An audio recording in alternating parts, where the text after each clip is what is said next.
Anywho, that is not the thing I wanted to click on. Great, we're starting this off wonderfully. Hooray! So, we'll say it's fairly early in the evening. Sun's obviously been down for a little bit, but not by much. Yumiko does not have any classes tonight, but she did the night before and came back with a letter.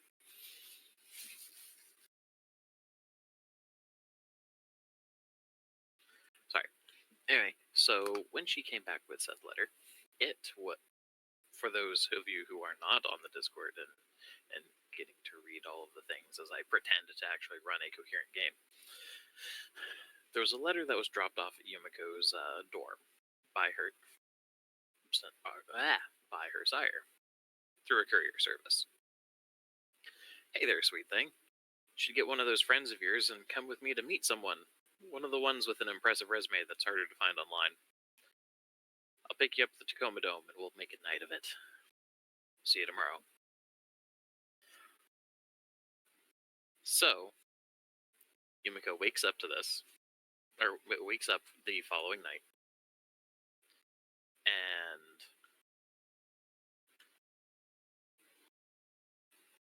how's she going to go figure out if anybody's going to go with her?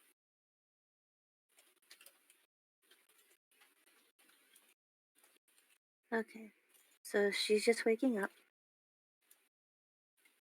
She has a letter in her hands as she rubs the sleep from her eyes. She walks out of her room and tries to locate where everybody's at. Oh, also, by the act of waking up, you need to, Mark, you need to spend a blood point. So I just marked it off for you, so you have 9 left. Oh, okay. Because I'm assuming that she fed yesterday. Yes.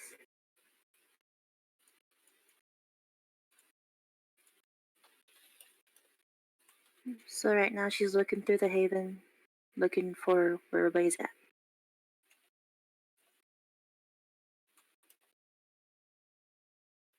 Alright, so where is Brooke at?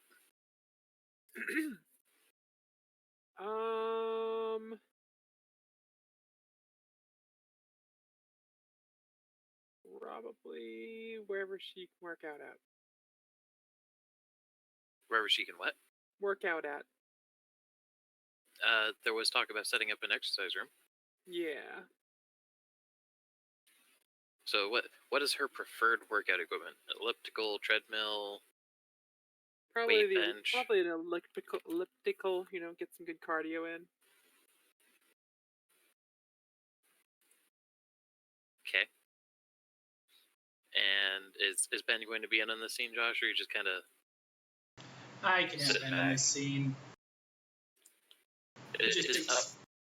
Just expect pauses.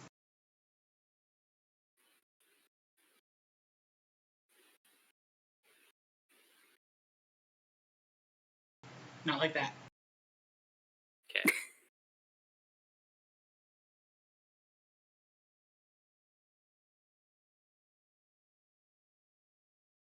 Okay. So where's Ben at with all this as well? I'm gonna say Ben's stepping out of the mirror in the living room. Having gone on a walkabout through the shadow. Yes, Ben has been on one of his enthusiastic walks. Okay. Enthusiast. So, as you're walking downstairs, Yumiko, you end up seeing Ben step out of mirror on the other side of the room, and out the corner of your eye, you see Brooke from behind of Brooke, her going on the elliptical. Watching Brooks behind on the elliptical. Mm-hmm. What a sight.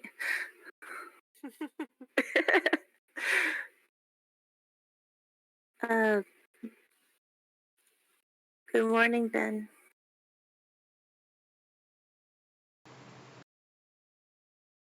Ben is dressed in just a pair of leather pants and his jacket, and he makes an effort to somewhat cover himself a little bit. As he goes, "Oh, geez." Oh, Really? that guy, he shifted on his enthusiastic walk, so his clothes are gone. Yep. Everything on him that's not leather.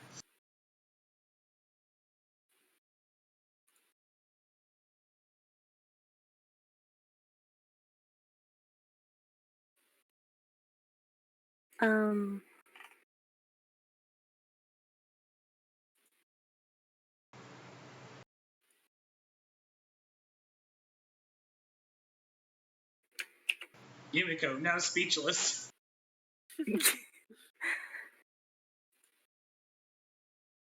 So she's got the.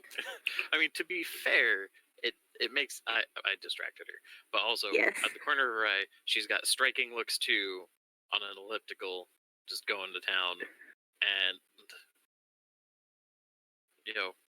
tall, dark, and naked over there. Everybody For stare Ben. at Brooke while she exercises in slow motion. Practicing for Baywatch.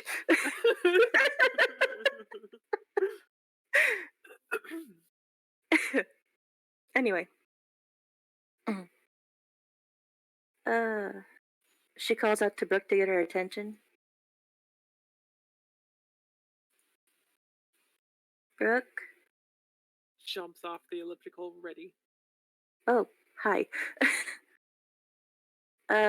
So, guys, I got a letter from my sire. Wanting to meet tonight. Ben is wiggling into a new pair of pants and shirt. Is that a bad thing?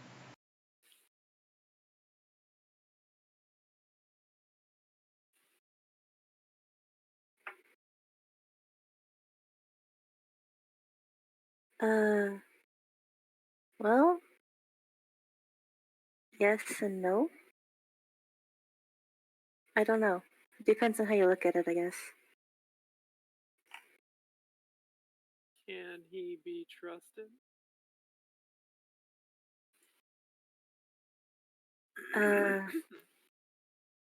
Well, I can assure you that he probably wouldn't harm a hair on your head unless you give him reason to. Also, on a completely unrelated note, map player. So that's the outfit that Yumiko walked downstairs in. Hamana.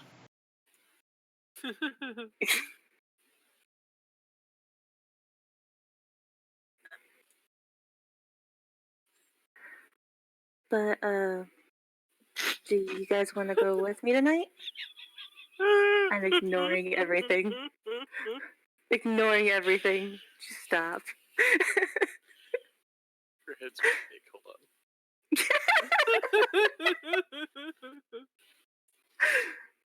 The hell? I'm Really? trying to make her to Really? scale. Don't even bother. She's facing her head's turned the wrong direction. Her neck does not line up with her neck. Moving on. I'm just gonna Good job. put that over there. Anyway. Do you guys want to go? How easy is this sire of yours to upset? Because you did say, unless I give him reason to. How easy is it to give him reason to? He's fairly laid back.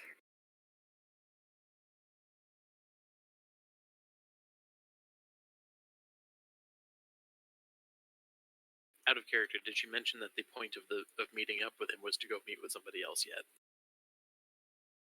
No. Okay.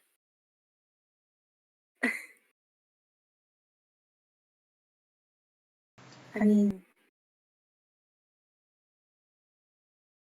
I haven't had a problem with him. He's actually pretty laid back.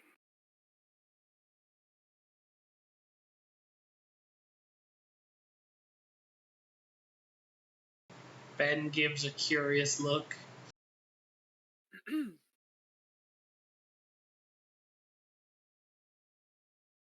Ah, fine. He wants to meet up with someone. Or wants me to meet someone, and I really don't trust being by myself.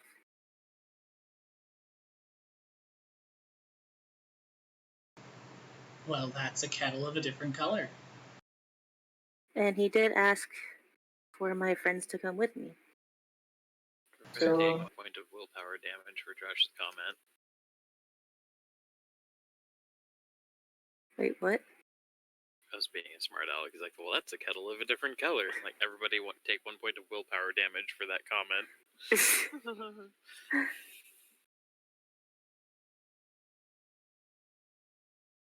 And that's suspicious. Yeah. I don't know who this person that he wants me to meet is. I don't know what they're capable of. So I think he just wants to be cautious. Alright, I'll go. Give me a second. He picks up the little anvil that always seems to move about the house and takes it downstairs to lock it in his room. The anvil would not be able to move of its own power, though. It doesn't. He just keeps leaving it places. Okay, I wanted to clarify. It's sentient. It is not yet a magic-possessed anvil, no. It's just that Ben, every time he leaves through a mirror, has to leave it has gotten into the habit of just leaving it next to the mirror.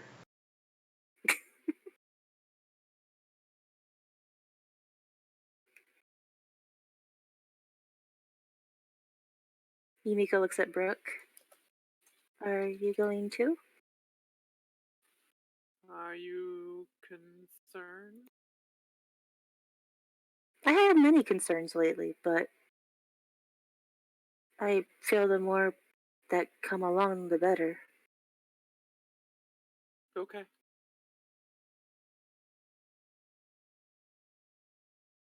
Okay. Okay. Go get ready. We have to head to the Tacoma Dome to meet up with him. Say that again. Tacoma Dome? Thank you. What? Tacoma Doom. I said Tacoma Dome. Okay. Stab him. I'm gonna bite him. Don't threaten me with a good time.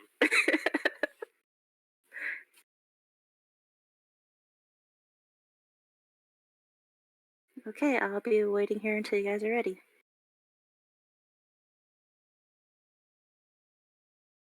Okay. Okay, so we can go ahead and time-lapse the getting prepared bit. I'm assuming that Ben is going to drive everybody into Tacoma. Sure, yes. Okay. So that in itself is like a 45-minute drive from where you guys are at. Pretty easily. Closer to an hour. So we'll say that as you guys are getting into the parking lot, by that point it's about 10 o'clock. And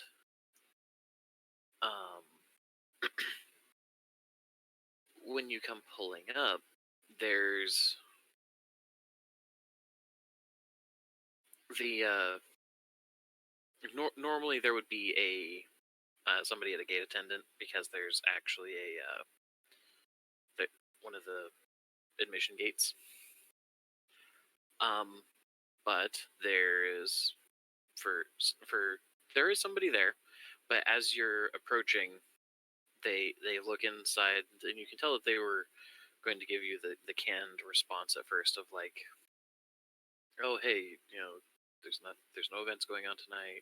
Unless you're here for a maintenance team, then you're gonna have to head out. But they see Yumiko, and their eyes just glaze over. And he pushes the button, and then he sits down, and he's just staring straight ahead.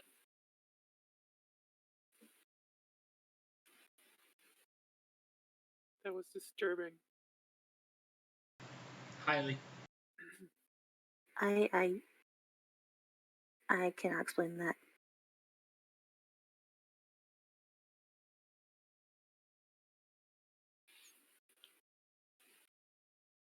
So do you continue on?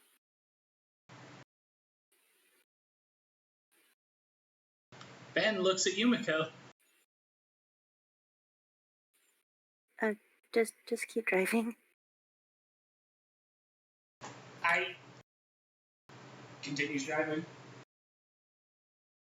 Alright, so you guys, the Tacoma Dome is it's a stadium. But this is a stadium that is big enough that they can do monster truck rallies in. So this thing is far from small. And so you're going through the parking lot, which surrounds, I think it's 2/3 of the structure. Trying to look for something. And eventually you see an SUV that I can't remember what they're called exactly, but it's it is far from small. This thing is somewhere between a Jeep Grand Cherokee and a freaking Suburban in size. So it is definitely a large size SUV. And you can tell from the outside it's probably at least got this option for third row seating. And there is a man in a blue suit just sitting on the hood with his feet on the bumper. And he's just sitting there smoking. And you can see that there's somebody else in the car. But the other person is in the passenger seat. And once he catches sight of the headlights, you just see him raise his hand that's got a cigarette, and he kind of beckons you towards them.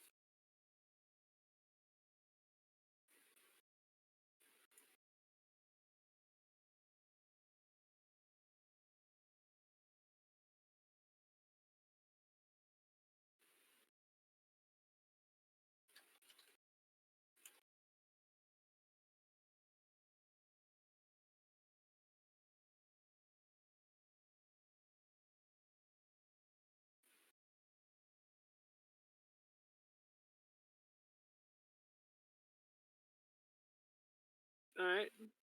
Well, since it's all quiet, Brooke will check her gun and then get out. So you guys pull up a little bit closer. I'm assuming you're gonna probably stop a little bit of a distance away.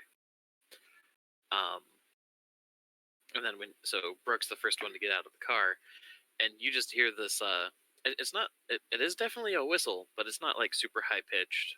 And I'm not gonna try and do it because that would be murder. But he just goes, "Ooh, I wasn't expecting to have that good of a night tonight."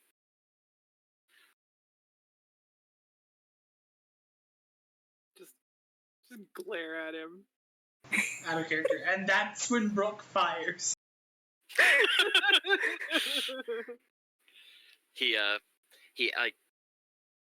At this point he hops off of the hood. It's in one motion, right? Normally you would think that somebody would have to lean forward, kind of brace themselves and hop off. No, this guy just flat out goes from sitting with his elbows on his knees, leaning forward over the hood, to just boom, hops up, and he lands on his feet, flicks the cigarette off to the side, and flat out is strutting towards your car.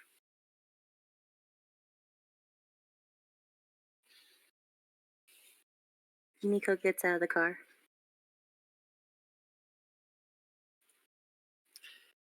And at that, he just kind of smiles over at her, says, "Oh, sweet thing, I knew that you had some attractive friends, but did you Did you really have to tease with such candy?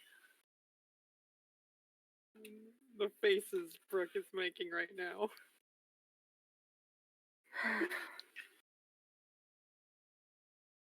Don't even think about it. You are a fair bit too late on that one there. But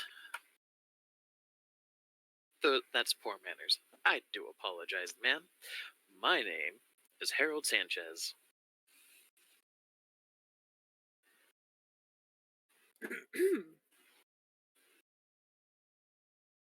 Yumiko looks between Ben and Brooke. He's just kind of, you can tell that he's just kind of like moving on from that, and he's like, and who's that dapper driver you have over there? Ben says nothing. Does Ben Ben is have his nice. windows down? Ben is actually stood up out of the driver's seat, just kind of leaning on the door. The car's not off. You are significantly taller than this man. Ben is an iceberg. He's also a friend. Well, I will say, he actually walks right up to you, puts his right hand on your shoulder, and he just smiles wide. He's like, "See, excellent assumptions. You're fucking learning. I'm so proud of you. Unnecessary information without being impolite. Awesome. You might live through tonight." Excuse me? So you remember how I helped push through your little first home buyer's experience a little bit? Uh-huh. Well, I am pretty certain that some of the Ventru clan have holdings in the firm that you used. So there is a slight possibility that part of your cover may be blown. Not certain, but not the point.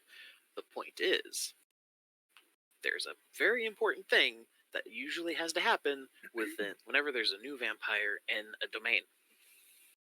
Sorry, he doesn't say vampire, he says kindred. Whenever there's a new kindred in the domain. And that is, you need to be introduced to the boss. Remember that prince thing I told you about? Uh-huh.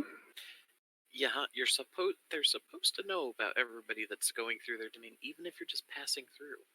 So then that way, if there's some reports about, in friggin' anemic or whatever that passes out in whatever and under mysterious circumstances, they at least know who to be like, why are you being so not careful?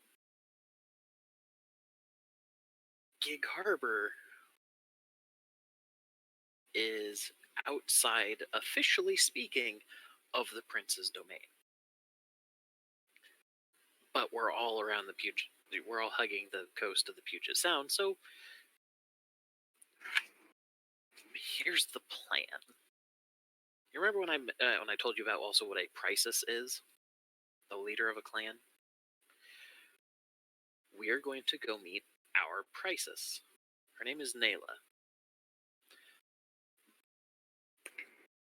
If you're being cautious around me, you need to be ice fucking cold around her.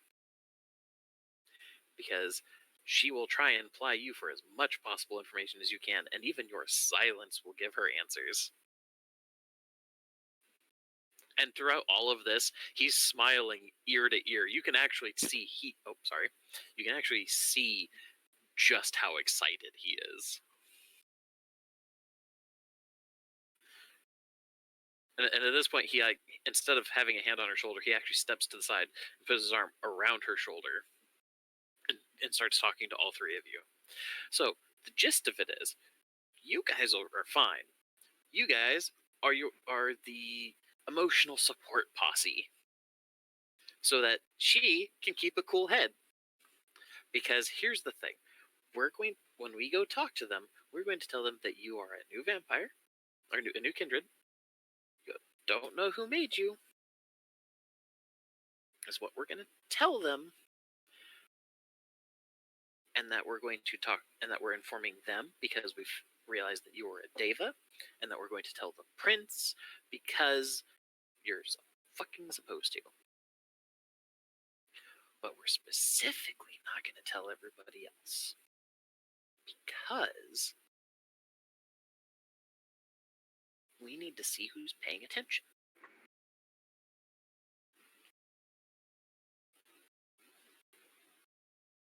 Get what I mean? This is part of why I talked about training you in the first place.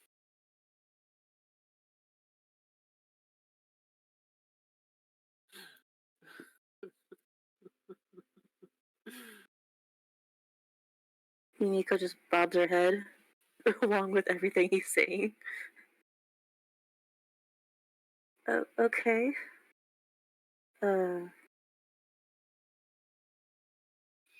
I think I got it. I hope you do, because if you don't, you might not make it through the night.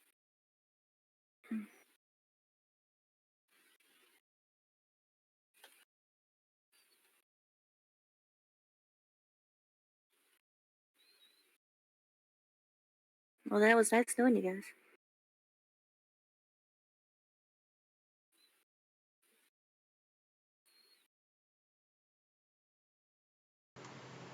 You'll be fine. See? He's got your back. You're fine. You got this. You know, this is all your fault, right? Arguably, I would say it's his fault, as he points at Ben. I'm currently considering how efficiently I could fold his SUV into a wonton.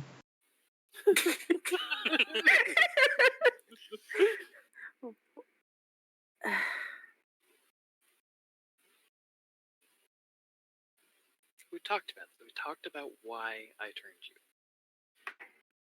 Yes.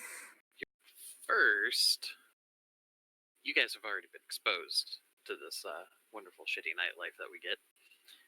And point number two, because of that, people would have already figured either you don't know enough to be useful, or you know too much to be left alone. And so that leads to point number three, they would have offed you eventually. And all things considered, I didn't really see any other way of trying to get you out of that. And number four, at the very least, as shitty as the nights are, as shitty as being dead is, at least you have a purpose. It's my purpose, but at least you got one. And you can use that to kill all the time in the fucking world to figure out what you want to do with it. So, we're gonna go meet the prices. I have heated seating in my car and about open seats, so it's up to you on which car you want to take. I imagine you're probably gonna want to ride with your luscious long black locks over there, so yeah. And he turns and he just starts kind of walking towards his truck, or his SUV.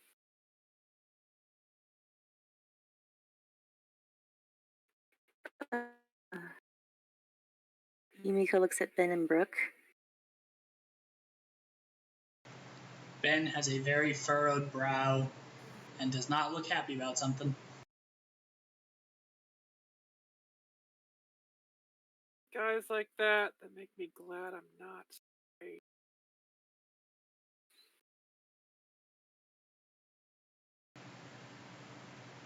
Ben's intensity falters. Wait, what? What? That last thing you said, I didn't catch that. It doesn't matter. It wasn't important. What do you want to do, Yumiko? Are you taking his car or this one?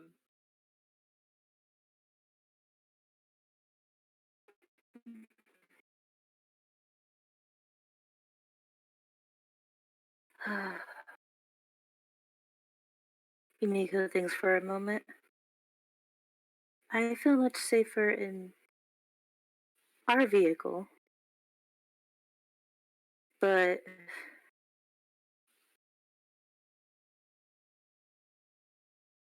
It might be disrespectful if I decline the ride over there.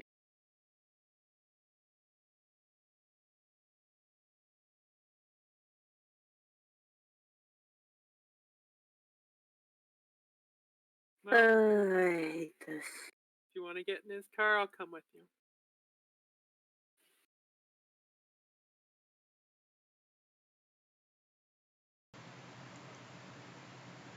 Who wants to bet I can roll that car in like a sweet roll? Like a what? Literally, fold it like a sweet roll. Nice big spiral. Does that mean you're going to? Probably not.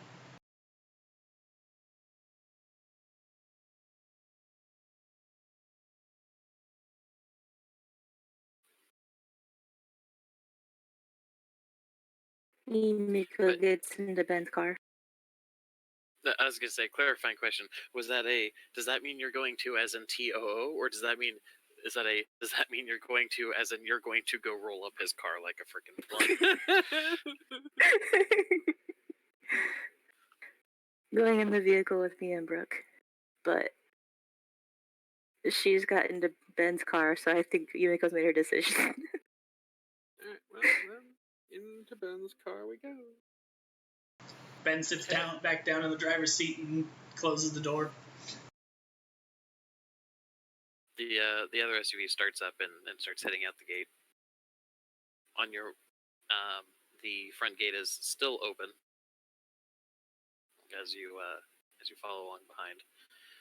But after you guys get out of like more than like 50 feet away or so, the gate closes and the guy kind of, you can see in the rearview mirrors that he goes from this kind of catatonic state to standing up and stretching, and obviously while the lights were on and nobody was home before, somebody woke the fuck up.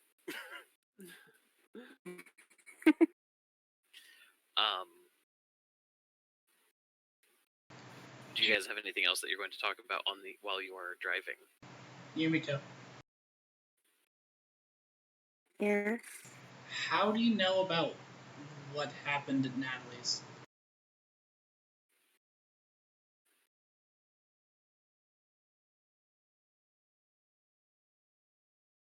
After my change, I think we had a discussion about it. He told me what happened.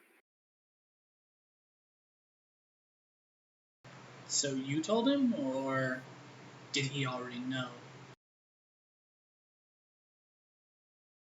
It's still a bit fuzzy. But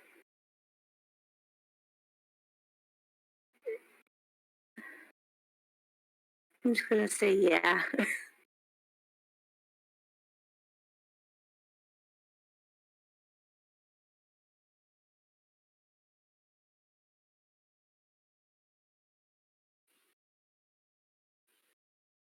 Ben has no response to this. He just furrows his brow again.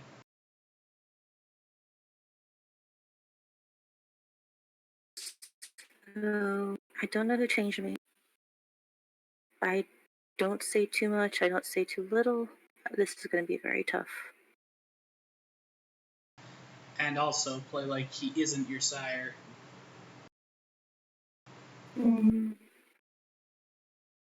I think that'd be pretty easy. Pretending you don't really know him is probably comes as second nature.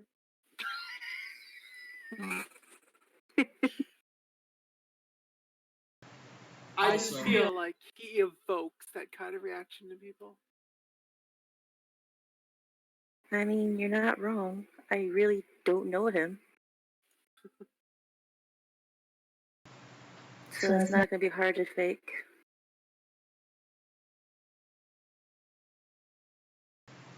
Also, I think while we're dealing with these people, no real names.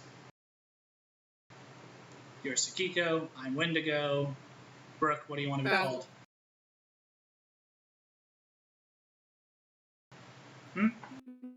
What was that? Basil. Basil? Basil. Basil works. Okay. Basil juice. Basil goose.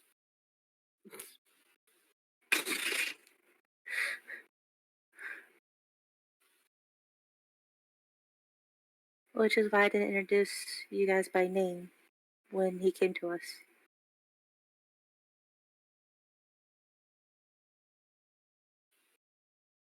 Actually, I don't think he asked for our names. Out of character. He did. Yes, who we were. Mm-hmm.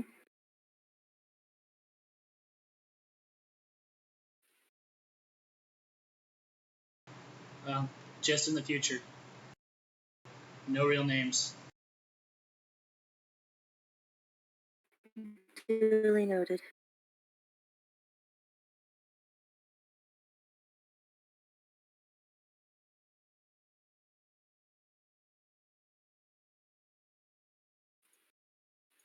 Okay. So with that, we will go ahead and say that you guys have been driving for long enough that you are pulling up in front of a nightclub. Yumiko, you actually kind of remember this nightclub. You've probably been here a couple of times in the past. It's just called the Roarin, as in Roarin apostrophe. And it is a goth nightclub, obviously, because, Yumiko, that follows kind of a 1920s vibe.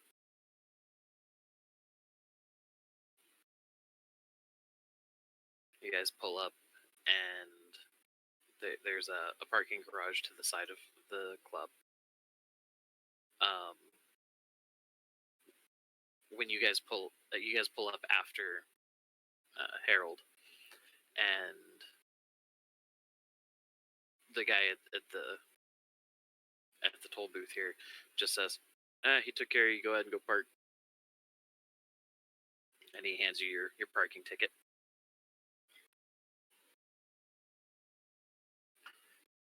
And are you gonna park next to his car or just somewhere?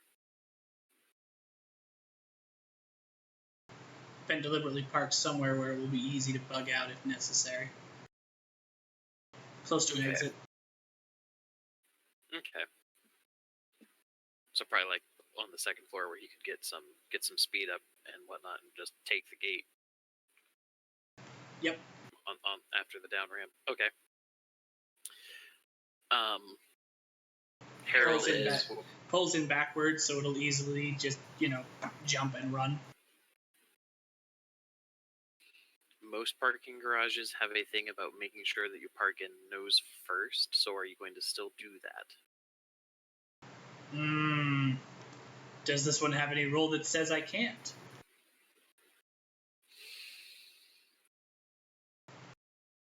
Roll me a 1d3, don't get a 1.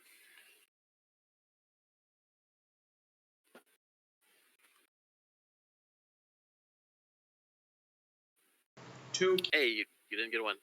This one will allow it. Okay, then he does so. Okay. So,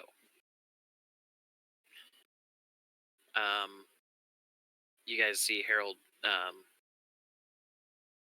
little bit further down, walking towards your guys' vehicle. The person in the passenger seat is following along behind him. This gal seems to be she's definitely dressed for the aesthetic of this place, and she seems to be kind of, how to put it, somewhere between groupie and obvious bodyguard. That's a widespread. Mm-hmm. Like, you could tell that she is bodyguard because she's totes a groupie.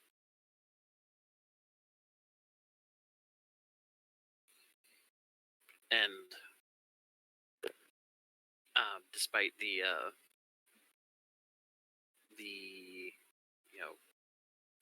lace and the lace covered gown or not gown, dress that she's got on, and all of the appropriate attire for the club. Like you guys can tell from her physique that, well, Ben, before your change, you would have, just based on her physique, you'd have put even money on her able to whoop your ass.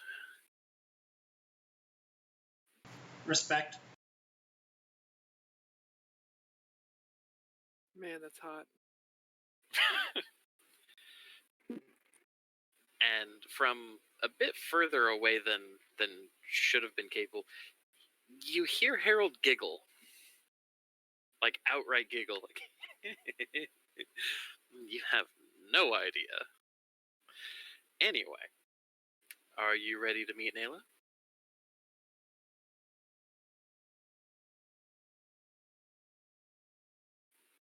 Yumiko nods. All right. And he starts walking you guys towards the sidewalk, walks you down the sidewalk towards the club, at which point you guys walk right past the velvet red carpet that they roll out for this club every night, and get right past the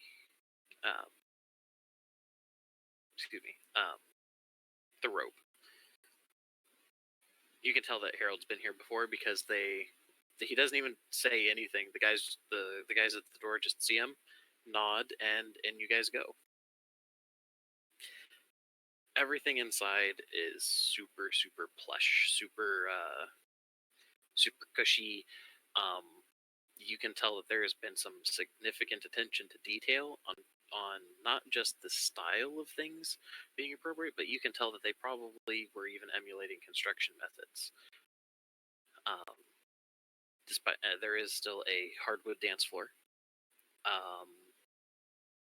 I mean, some of this is obviously still flavored by modern necessities of how to be a freaking nightclub. The center of this whole thing looks like there's the dance floor, and then around that you have booths with round tables and thick cushioned seats, and then on a raised platform around those is another I don't want to say ring, but like a U. So it covers, it's squared, where there's more of these booths and whatnot, but they're not on the far side of the building either, because that's where there's not just a DJ stage off to the left side, but then a actual performance stage in the middle, and extending along that whole back wall.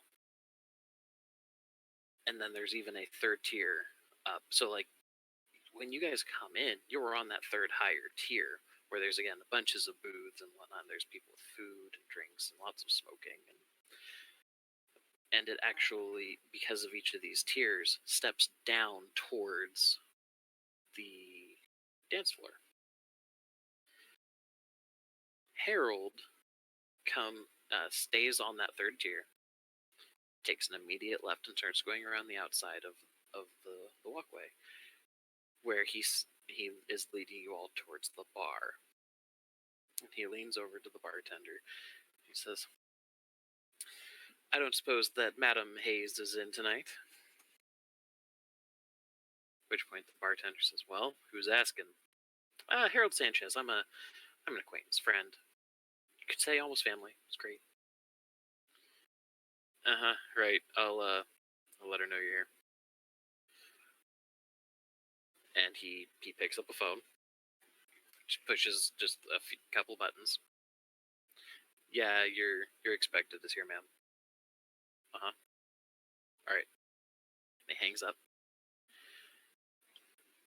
And you can tell that it's a modern, it's one of the modern phones, like a little digital screen, but they stylized it to be appropriate for the whole aesthetic. And then he kind of points you guys over at one of the booths. It's over by the DJ stage, or DJ booth. And you see a woman sitting there who just kind of raises a hand and very, very lightly just flutters her fingers in a wave. And so, well, this is Harold, who's not wearing socks. This is the lady that you see at that booth.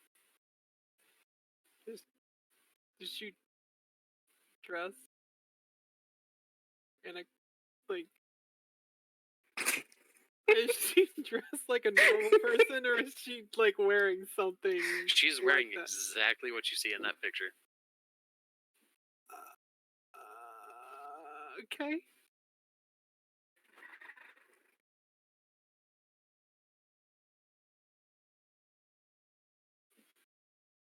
I feel like you have opinions.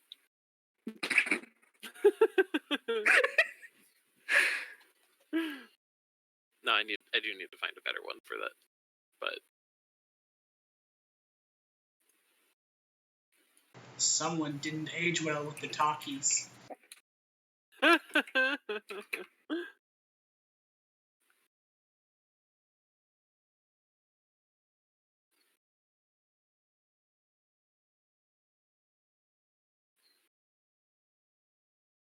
here you go. This one's a little bit better.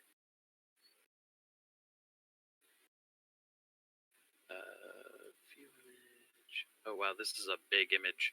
Oh geez. Well, whatever. I'll delete it later. Upload. It's doing a thing. Told you it was a big image. yeah, it is. Anyway, so that's the. But she is still wearing the very ostentatious Cleopatra-ish whatever dress that she had on in the other picture. And Harold just kind of, does the little finger fluttery wave back and starts walking over. And when he walks up, Nayla, you look absolutely wonderful. How are you doing tonight? And he leans over and he offers to take her hand, which she pauses. Like you could tell that there's that half-second pause. Like Harold is probably not her favorite person, but she just kind of, clasps instead. Where you could tell he was going to go for the whole like I'm going to kiss your fingers thing. She just clasps both of her hands over his hand that he offered. Just says, "It is good to see you, Harold. Why don't you take a seat and tell me what you wanted to talk about?"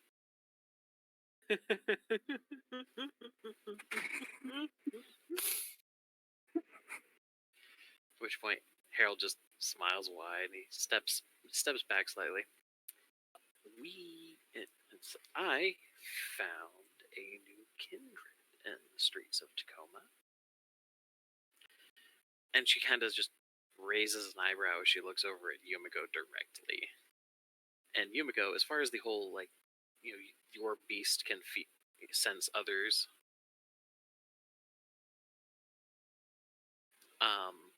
you definitely feel it from her. And your beast is like, oh, hell no. She's not super way more powerful than you, but her beast is definitely stronger. Her beast is definitely more crouched and ready to pounce. And yours is like, this is a predator. I have a concern.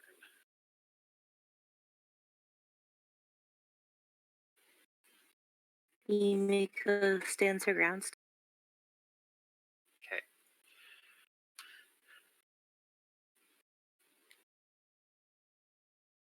So Harold, sorry, not Harold, but Nayla just kind of looks over to Ben and then Brooke, and then who are these two? And Harold just kind of makes like a almost dismissive wave of his hand, like, just apparently prior associates who have been helping them in the time it's taken us to find them. So Nayla just kind of looks over at the two of them, at you two. So you know what this girl is.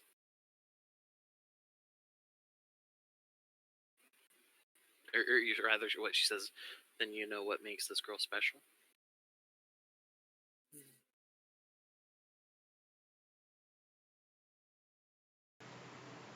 Yeah, free room and board. And you, as she looks over to Brooke. I know. I know enough.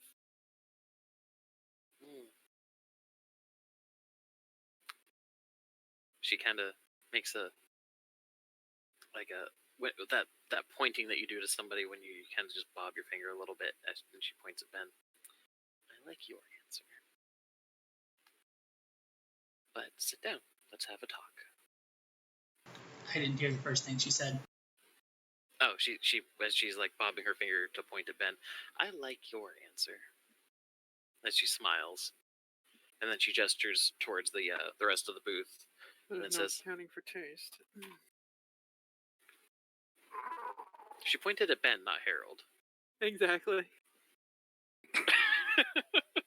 And she gestures towards the rest of the booth and just says, "Sit down. Let's have a talk." So I guess the main question would be, who is going to be the one at the end of the booth, the one closest to the one who would be the first to stand up when everybody leaves?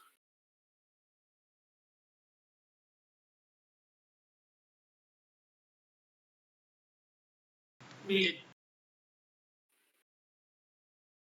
Yep, I was about to say Brooke. Okay.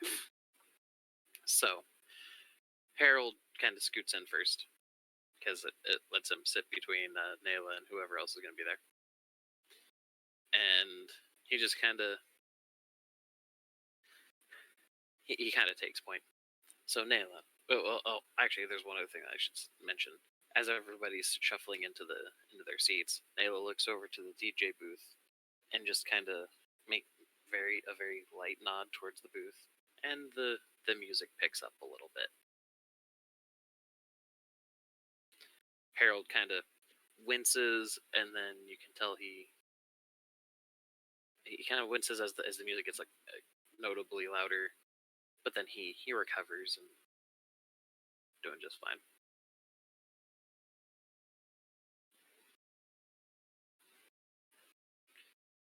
And once everybody's in their seats, Nayla just kind of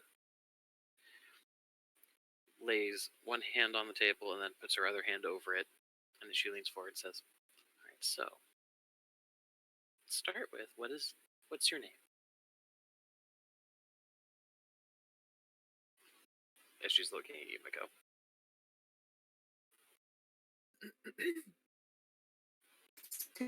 Kiko. She just kind of gives you a knowing smile. Well, I'm glad that you were giving me some sort of suggestions. Proud of you. And given that Harold brought you to me, I can only assume that you're one of our family. One of the Sakurai. Correct?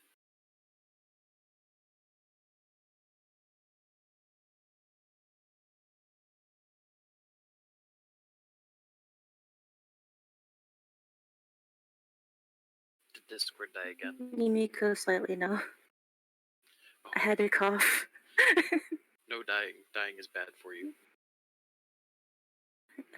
Yumiko slightly nods. And how did you know that you were one of the Deva? I don't know. At which point Harold kind of peeks up at this point.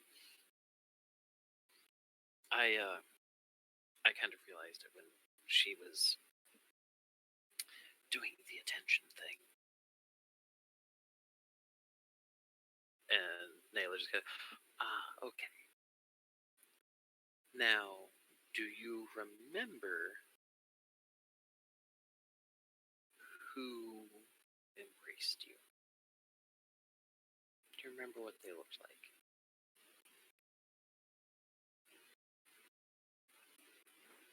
Yumiko shakes her. Do you I'm remember, sorry, I don't. Do you remember anything about what happened? No. What was the last thing you remember about the night? The last night that you were breathing?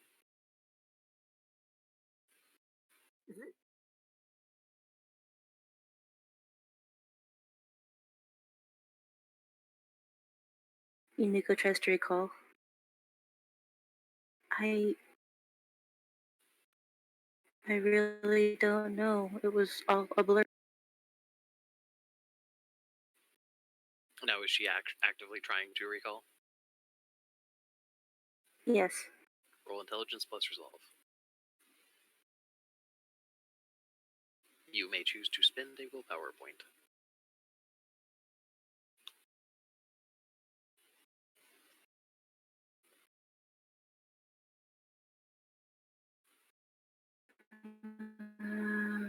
If you do, then if you're going to spend a willpower point, when you get to the modifier part of the rolling process, you'll put in a 3 as you roll 3 additional dice.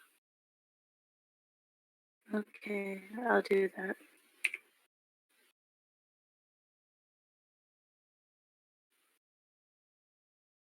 Okay, so at 3 successes,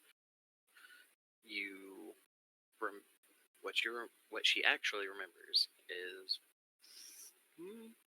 she does not remember anything from the Ben incident because her willpower is not high enough. But what she does remember is everything after she was in the police precinct. She remembered that what actually happened was that Harold found her, gave the police a name other than Harold, asked her a few questions about what happened. When she didn't know anything, he pretty much told her the gist of, it seems like one of your associates went and shredded an apartment and some furniture and some walls.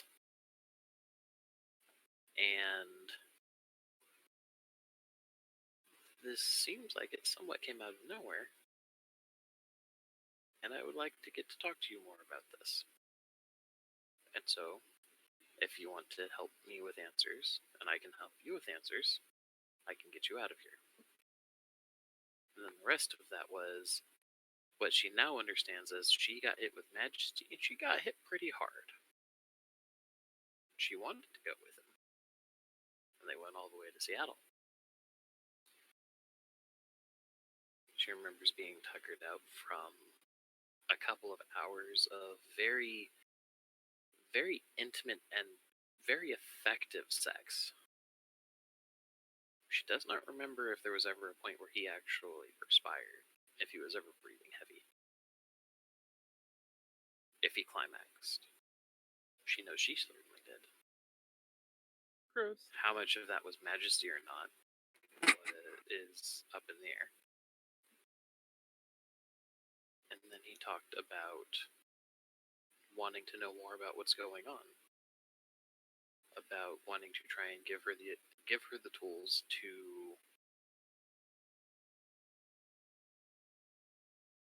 both find out and survive finding out, because the situation that she had been in was obviously very dangerous.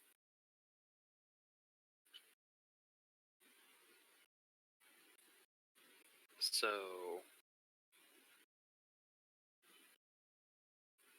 coming down from being whammied by Majesty, but being somewhat addled by the endorphins, she agreed. And he bit her, and it felt wonderful. Because the kiss is a very, very powerful thing. It was like orgasming all over again. Every time that she had orgasmed that night, every time she had ever orgasmed all at once. It was the best feeling that she's ever felt, the most relaxed she's ever felt. The fact that she started getting lightheaded did not even register.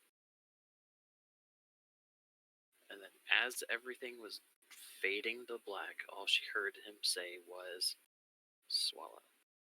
And something even better tasting than that kiss was put to her mouth. It was thick. She swallowed, and it was sweet. And it was like ambrosia itself. And then everything went black. There was a brief moment of panic as she realized she couldn't hear her own heartbeat. Breathing was a struggle. The bliss of the kiss had worn off, and she was dying. But that panic didn't last long. Harold timed himself well. There was maybe only a few seconds of that panic as she realized this was it.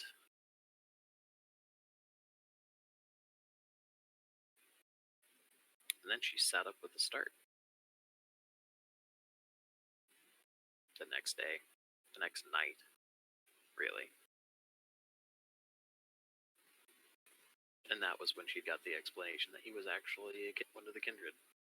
And that's what she was now.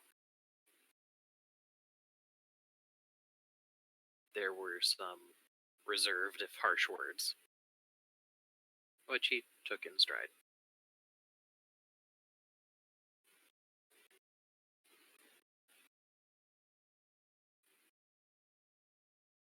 And he gave her a pamphlet to look over.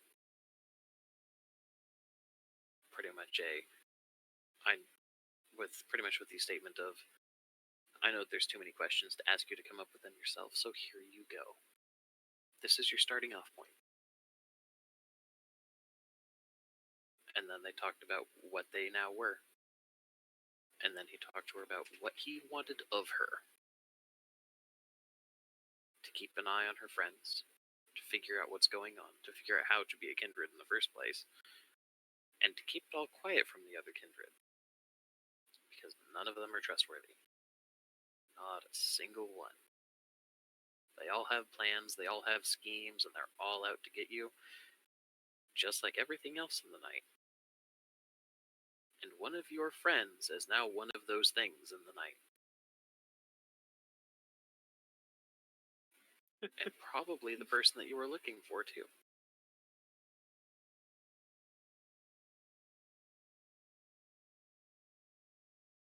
And he wants to know what's going on in Tacoma.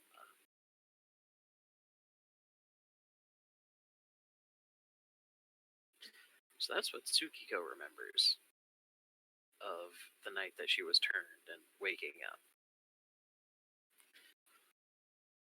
But what does she tell Nayla?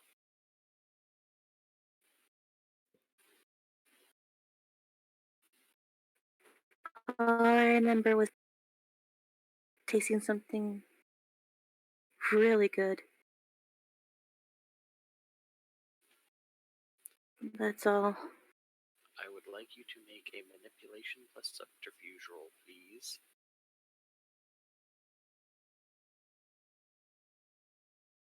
Because the truth of the matter is, lie by omission is still a fib.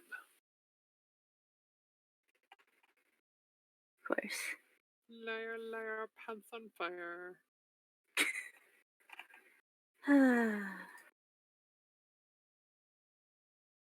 Oh God.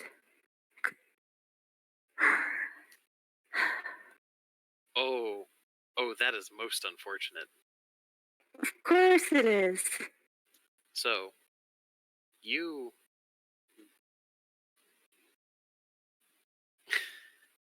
So, Yumiko is a terrible liar. Yumiko is a terrible liar. She was never good as a human liar either. So here's what I was going to say is you can still throw real willpower at this. So if you want to, you can, if you unclick subterfuge and just roll manipulation, that's 3 dots. So you would spend another point of willpower, and roll your manipulation. And if you get anything, we will add it to this. 3 dice again? Or... No, just roll the manipulation. Because you should have done it before declaring that you were doing the roll. I know I was narrating for a hot minute there, so it's kind of...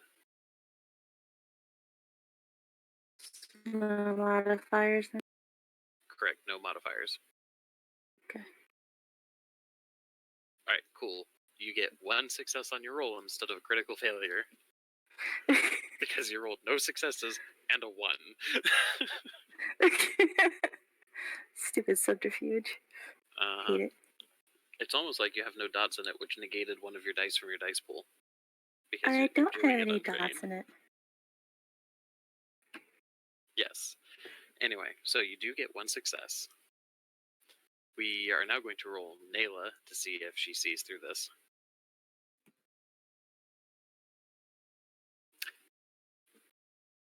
Yeah. But she does not bat an eye. Bitch. I don't know how to do these as GM rolls. I don't know if there's a way to do it as GM rolls. I don't know.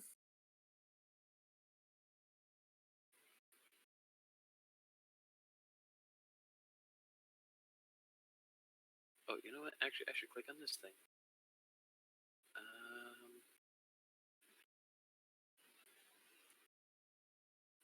Oh, okay. I will have to look at that later. 1d10 exploding. I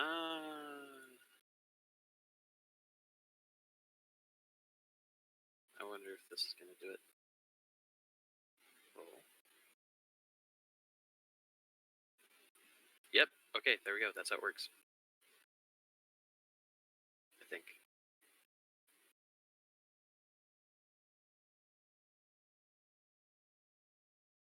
No, that's not how it works.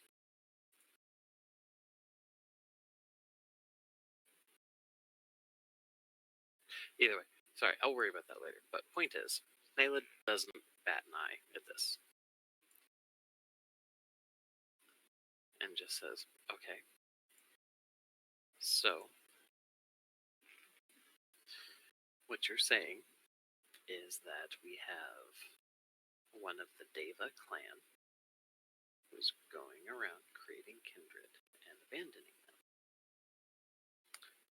And doing so in such a way that they are not remembered. Now, Tsukiko, what I want to ask next is very important. Was there a point that you saw their face and don't remember it? Or did you never see them?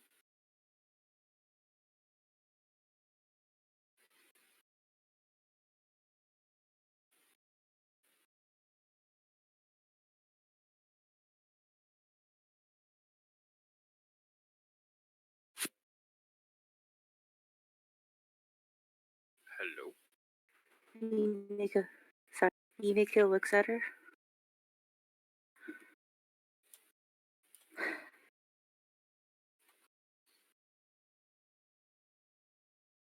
Again, I don't remember much, but at least nothing important, really.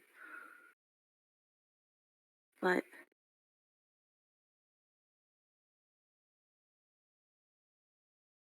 I really can't give you a definition. Okay.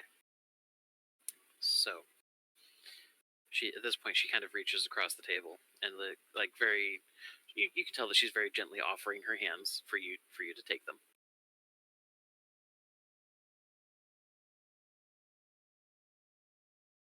And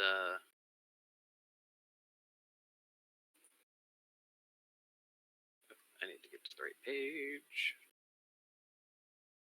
That is not the right page.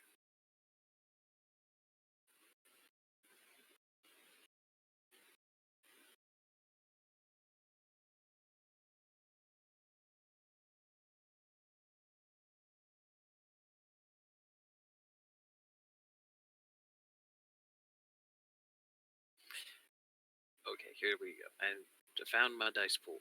Tell him to socialize. How many points do you have in resolve?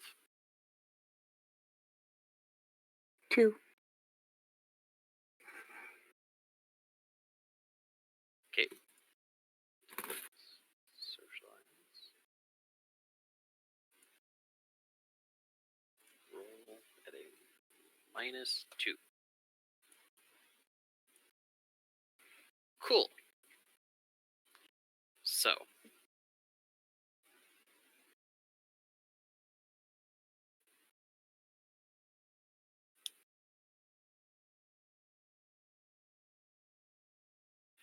You hear Nayla's voice in your mind.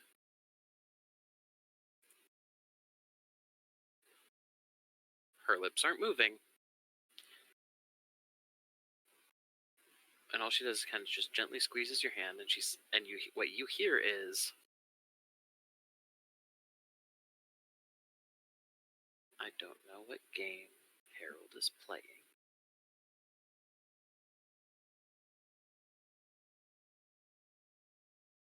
but I know he has dragged you into it.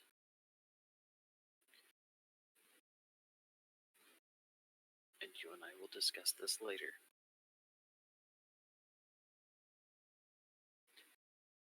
And kind of halfway through that, what she says out loud is, you sweet poor thing. All right. It is my duty as the priestess of the Deva clan to make sure that ours are following our rules, our laws. I'm glad that you agreed to accompany Harold here to speak with me. But I am not the greatest authority in this region, this domain. That would be the prince. Keep in mind, just for your own sake for the future, prince is a gender neutral. And I will set up a meeting between you and the prince tomorrow night where you can go and present yourself and go through the motions for that. I'm going to assume that Harold is probably the first person that you've ever met that you know is one of the kindred. Our prince is very difficult to misconstrue as anything else. I will tell you from experience that he will give you one free pass and some sort of comment. But don't push his patience. Because, and she squeezes your hands again just very gently. Because to put it as simply as I can, and I do not mean this to be malicious, because this is not your fault. But right now, you don't matter. And she looks at Ben and then to Brooke and then back to Yumiko as she keeps talking. Not that she doesn't matter to her friends, or that to your friend. Not that you don't matter to your friends. Not that you don't matter to those that you have family ties with or that you may work with. But in the grand scheme of things, if you died tonight, the world would go on. For most of us, that is still true.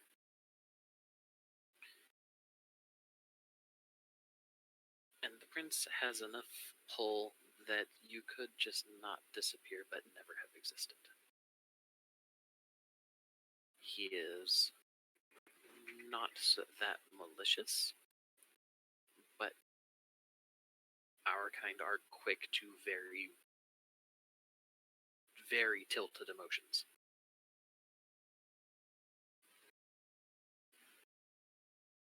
Do you understand? Yumiko nods her head.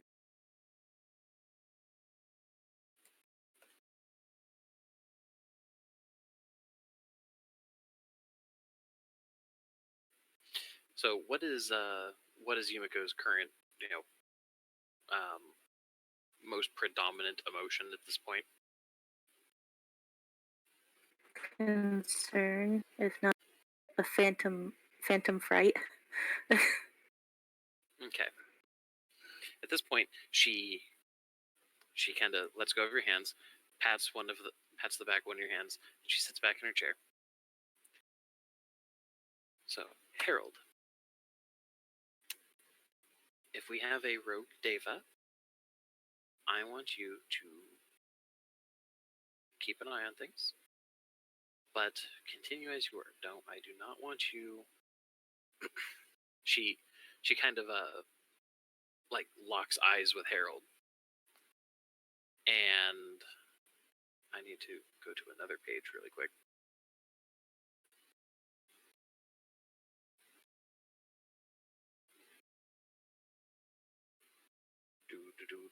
Do.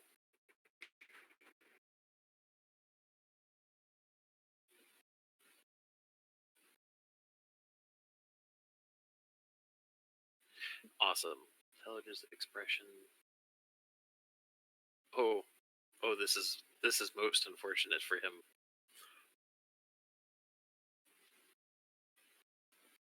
All right, I need to throw a couple of rolls really fast.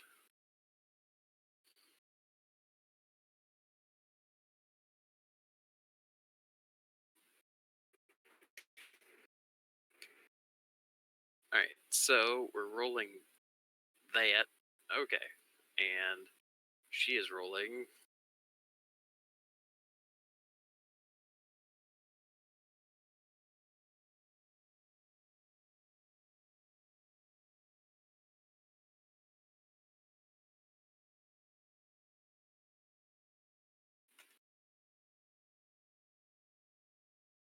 Wow. She's not very good at this. All those dice and one success. Dems the shakes, yo. So when she looks at Harold before she speaks, you actually see like there's narrative tropes and nuance, or no, I shouldn't say nuance, but like flamboyant descriptions, like there's a flash in their eyes. Quite literally, you guys saw like this light sheen go over her eyes as she opened her mouth to talk to him. It's not super bright, but you could visibly see something was happening. And what she said was, Harold, leave this girl be for the week so that she can try and gain her bearings. And Harold, he was staring right into her eyes at the moment, and he just kind of blinks and shakes his head a little bit as though shaking something off, and he goes, I understand. And Nayla seems less than pleased for a brief moment. All right. So, Tsukiko, has the rule of domain been explained to you yet?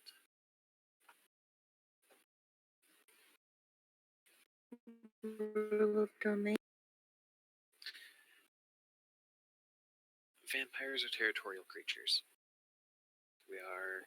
We all have a place that we like to live, that we like to call our own.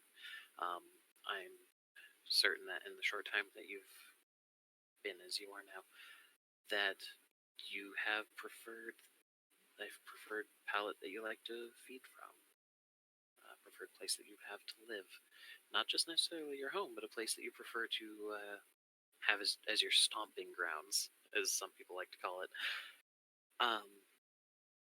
This nightclub is one of mine. The Seattle-Tacoma area as a whole is in itself a domain under the control of the prince.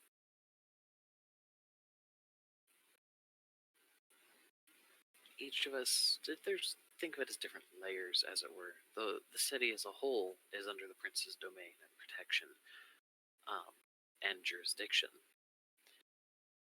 This nightclub is mine, and while the prince holds executive authority to command me as one of the kindred under his domain, even the prince, by dictates of polite society, if he were in my domain, my personal domain, would at least have to acknowledge that within this place, this is my home. So, I am Crisis of the Deva clan. I'm not like the Ventru. And she kind of like just waves her hand as she kind of makes this exasperated face. I do not need my fingers in everyone's business.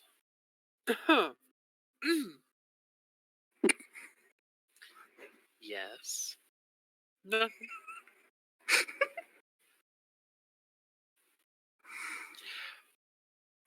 Emily, Mm-hmm.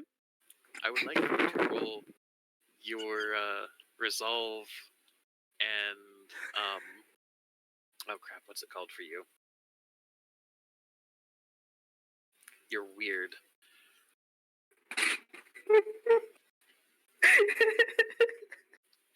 As she looks at you, and there's that flash again, and she says, "It's okay. Tell me what you were thinking." Son of a bitch!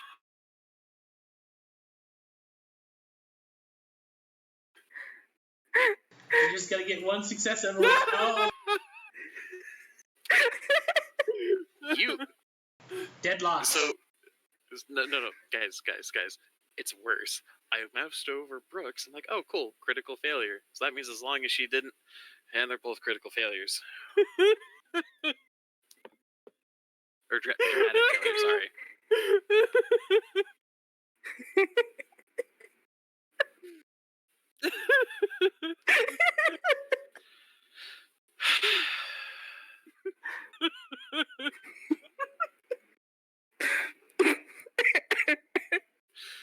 So,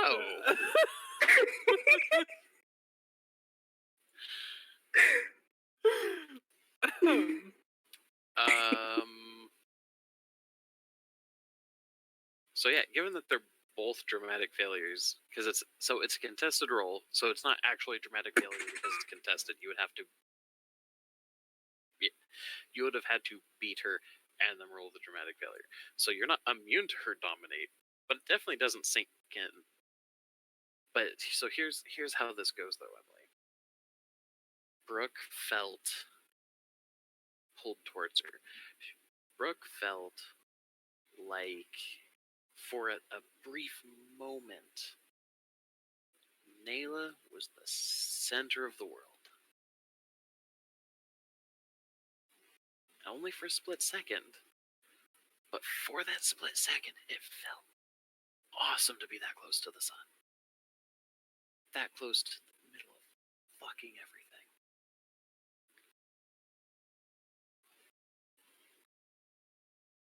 Almost like she could, for a brief moment, feel like she was where she should be. And she felt okay with where she was for a split second, and then it's gone.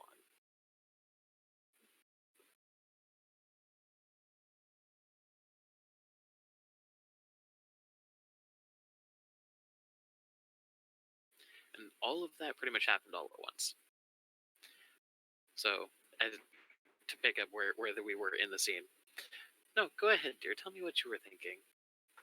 It was really nothing.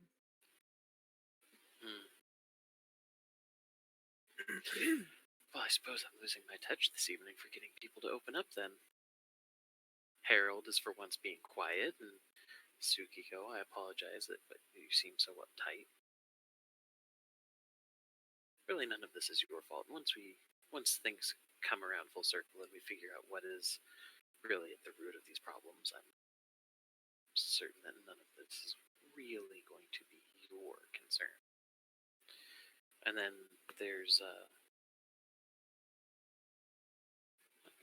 and she looks over at Ben. I mean, I apologize, but your demeanor is nearly grim. Say that again a little louder. She looks at Ben and says, "And I apologize for this, but your demeanor seems nearly grim." Don't mind it. This is always how I am.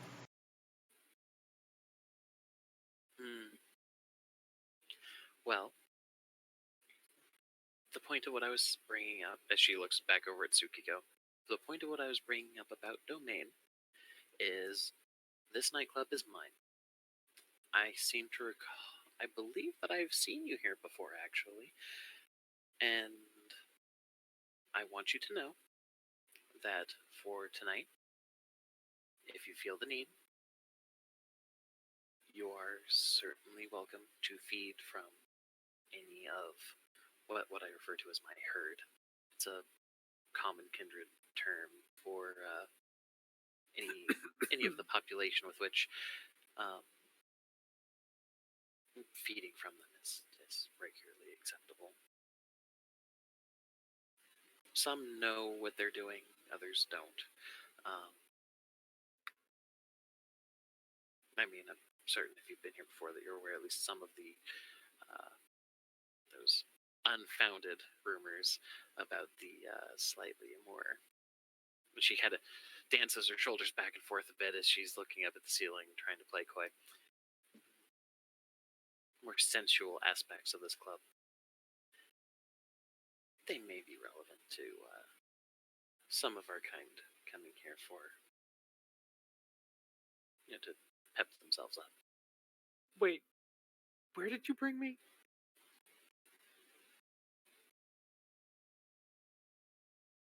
What Who are kind you of place asking? is this?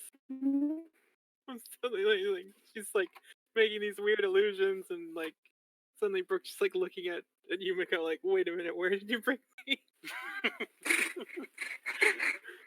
What kind of place is this? It's just a nightclub, dear. Uh-huh. I don't think that the pepping up that I was referring to is one that's going to help you, unless your dietary habits change. Mm-hmm.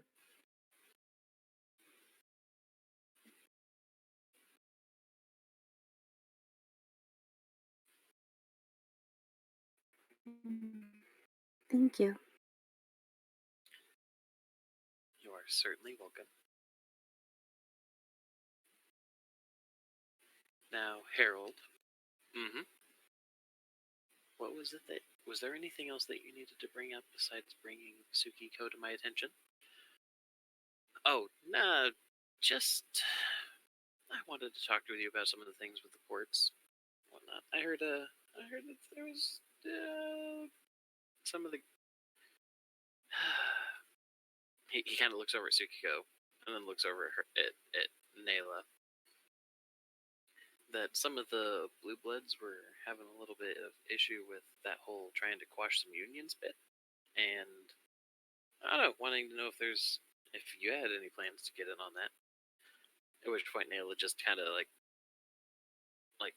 reaches over and just like lightly baps his shoulder, like, I'm staying out of their business, and you know how I handle clan affairs. And besides that, these things are only rumors. You jump at every single one. But if that is everything, then Harold, I'm going to say that you are free to go. Thank you for doing your due diligence for our masquerade and for trying to keep things as quiet as possible. I advise you continue to do so. And Tsukiko, I would like to speak with you. At which point, Nayla actually gets up out of the booth, since Harold was next to her, and she's not going to make all three of her guests that are over there have to get up so that he can get out of the way. And he looks between all of you again, and you can tell that this was not an expected turn. And he just says, "All right, as he's scooting out, he Again, he offers a hand to Nayla, but this time instead of going for the whole like kissing of the fingers deal, he just kind of gently shakes her hand. Says, "Always a pleasure. Stay wonderful." She's kind of cute. as always. Enjoy your evening, Harold. And he starts heading towards the door. And then as she eases herself back into her chair, she's leaning back and she's just looking at all three of you and not saying much of anything at the moment.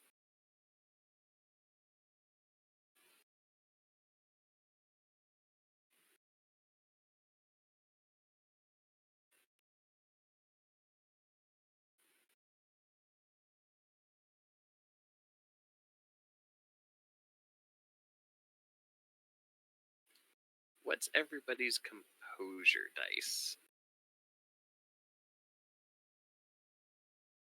Ben's a 3, I believe.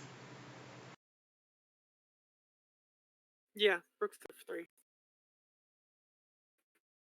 2.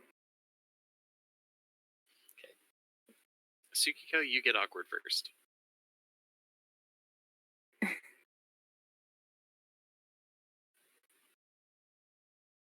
She just sits there playing with the belts on her pant legs.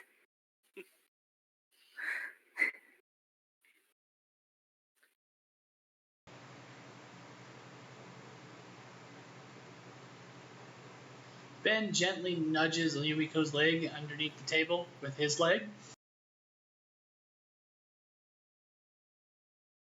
Mm.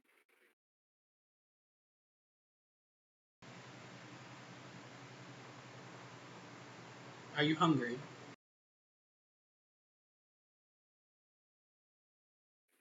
I haven't ate since I.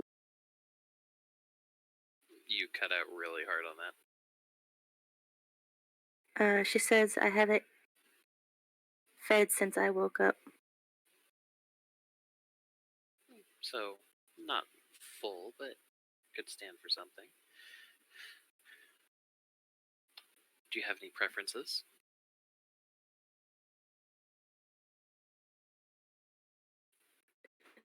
She shrugs a bit. I have been keeping it kind of scarce. But. Just a little bit of here, a little bit of there. Mm-hmm. Okay. So, you haven't quite refined your palate yet to figure out what you really like. No, ma'am. Okay. Well, I have an interesting trick to teach you in a little bit. But first, now she kind of looks over at the DJ again, and he kind of nods in acknowledgement, and the next song, because it was as the one song was ending, the next song that he puts on, he's deliberately changing from one to the other, and it's a high tempo song with kind of a like the bass line isn't it's a lot less percussive and it's a lot more consistent, almost like intentionally droning between the other beats. And then she just kind of says, "Now that I can be certain that Harold isn't listening, before we address your meal for the evening, why don't you tell me what really happened?"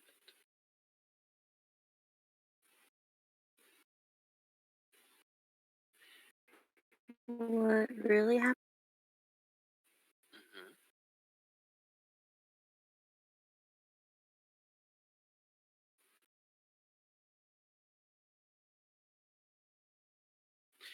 Harold is, how to put it, Harold is useful in some regards. I don't do much. I don't do much scientific reading these days.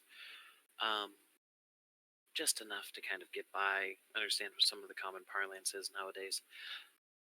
But in the last 80 years or so, one of the ones that's stuck out most recently is this whole spectrum thing. And I've known Harold long enough that I can pretty much answer some of the questions for him, and I've realized that he very much applies. He's wonderful at pattern recognition. Sometimes he is so good at pattern recognition, well, if you'll excuse the break in demeanor, he just fucking makes them up.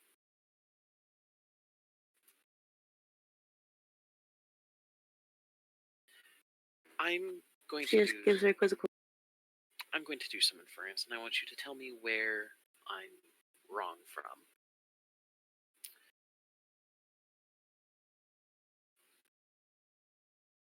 You were changed, definitely not this week, not last week. You've had long enough to not start bawling or get absolutely livid at pointing out that you don't breathe anymore. You have friends that know what we are, and I can only assume that they've never tasted your blood.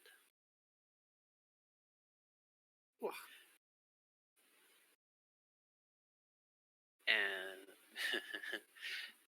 and she kind of gestures across all of you. And how close are you all? At the very least, roommates, based on your comment, sir. That seems about accurate. Roommate. So then, Tsukiko, do you know what happens if someone tastes your blood now? She just shakes her head. There's multiple things that can happen there. One of them is referred to as a ghoul. Now, I don't understand what the video games make ghouls look like these days. Haven't really seen them much in movies anymore, but Resident Evil is not really applicable here. If other people drink your blood, and she kind of gestures back to Ben and Brooke, and keeping in mind that this is as much a warning for you both as her friends, and also as a useful tool for later. Anyone who tastes the blood of a vampire, because you remember how good it tasted, it is incredibly addictive. A ghoul is when you elevate a human up into something stronger. You're giving them part of your power functionally. But I can tell neither of you are human. So the warning is, you would not become a ghoul. You would not gain any power from it. Instead, you would quite literally become addicted to Tsukiko.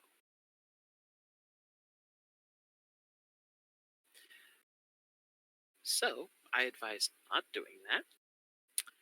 And I advise you tell me how you were actually turned, and I would like for my suspicions on your sire to be hopefully proven wrong. Well, that sounds awkward.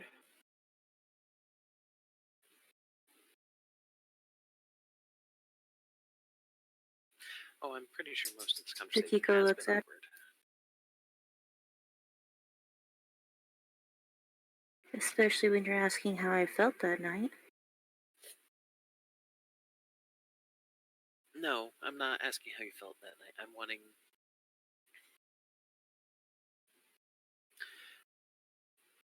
I will be as direct as I can. Because you're young, and you're being dragged into a game that was not of your own volition. It wasn't for me either, but I'm not certain. I mean, no offense with this, but I'm not certain that women these days are, well, people these days are really as equipped for this kind of a game as they should be. I'm pretty sure She gives her a Harold concerned look. I'm pretty sure Harold handed you a story, and I'm giving you an opportunity to correct it before I put you in front of the prince.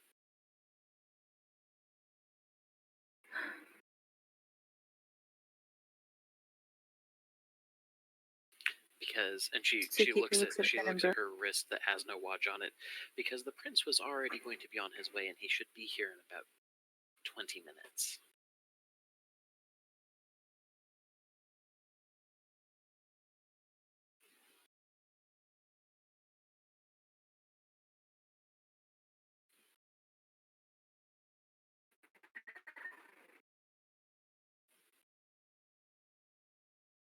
Yumiko looks at Brooke. And then at Ben. Brooke is very pretty.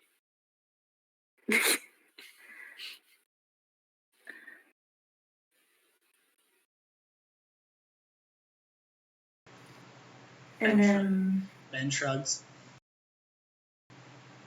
I know less than she assumes I do.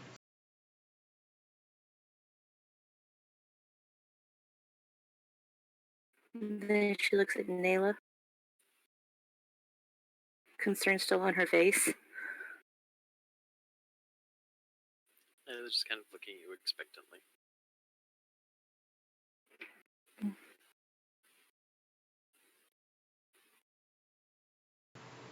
Ben pipes in again.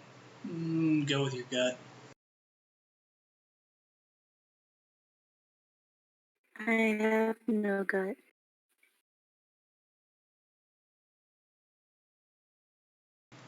Sure you do.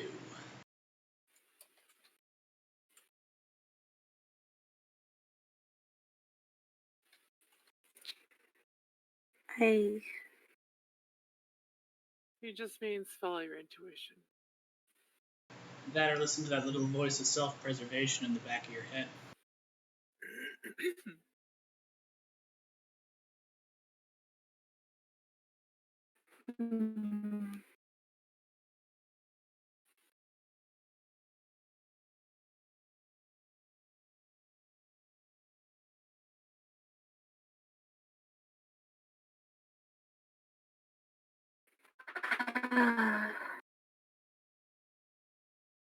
I remember a police station. Mm-hmm.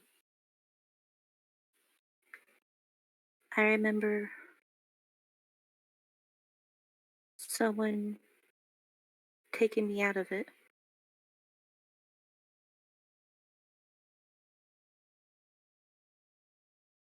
Taking me back to their place.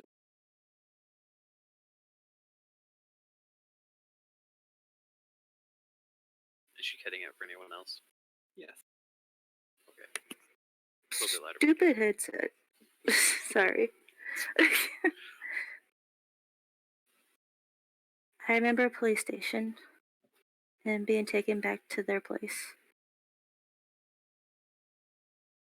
I remember feeling amazing. She kind of like waves her hand like, I understand. Thank you. That's kind of embarrassing. And did you see the face of the person who turned you? It was a blur. I was feeling too good to even care about anything around me.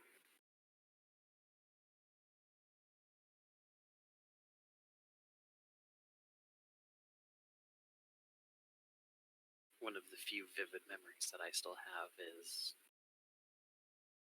the feeling of when the kiss happened and that first taste of crimson. So I understand being lost in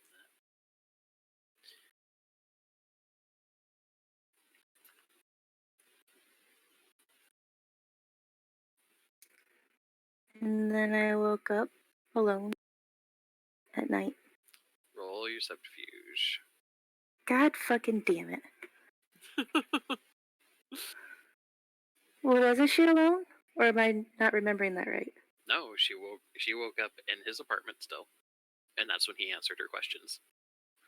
Oh, I thought she was alone. Well, no. So if you are trying to have her tell the truth, then I will allow you to roll that back. Yeah, I'm actually trying to have her tell the truth. Okay, yeah. So she does know that it was she does know that it was Harold that turned her. Mm-hmm. So is she trying to hide saying Harold's name? Yes. Okay. So you are still going to need to roll a subterfuge, but we will correct the what she is like. What we're functionally rolling for here is she's trying to hide that she's omitting it. So it's just subterfuge? Manipulation and subterfuge.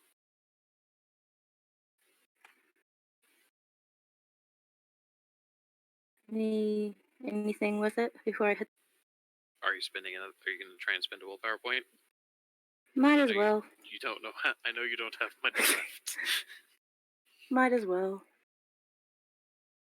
So, modifier of +3. You don't have to put in the plus, just a 3.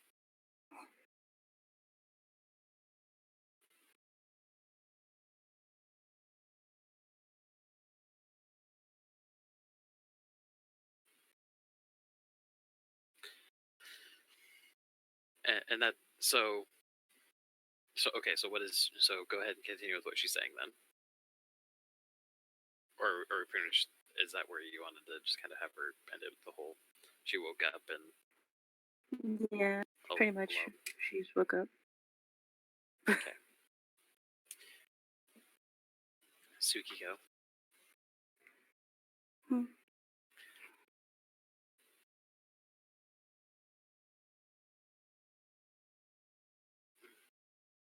You can tell that she's pondering, and she's kind of like grinding her teeth a little bit.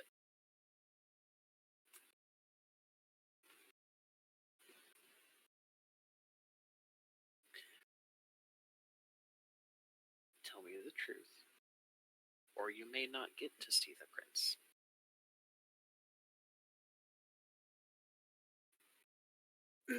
Because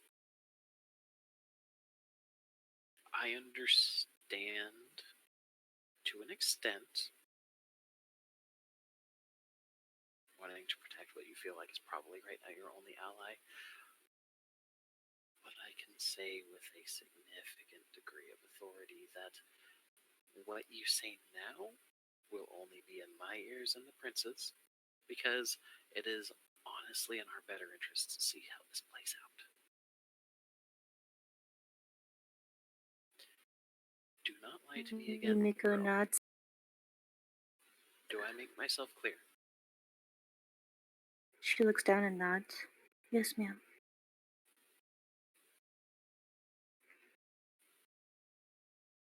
It's who you think it is. I want you to say it. This is important.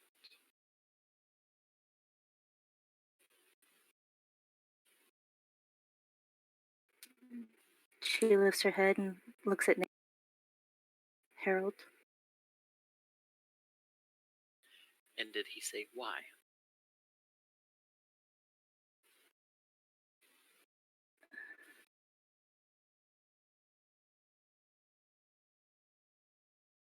Something about keeping an eye on, I think. And so he's trying to groom a spy. That's very typical. All right. So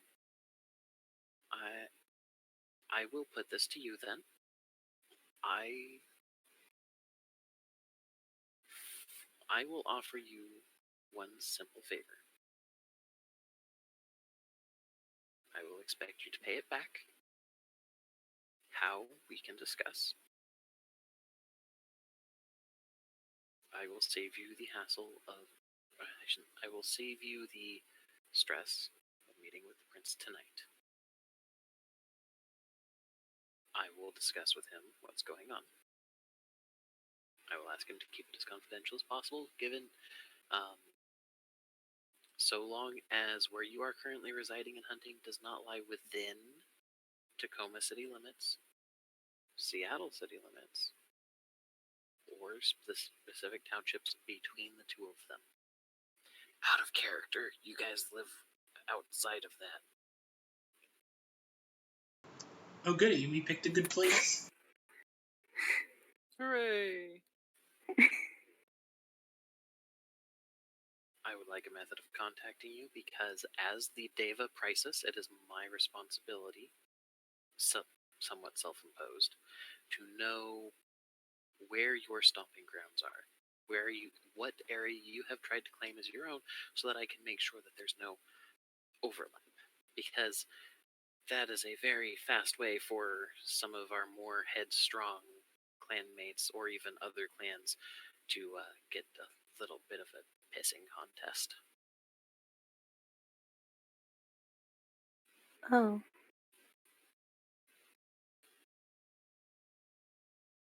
I do not expect you to tell me everything that you have as your own holdings. I do not even want to know where your haven is.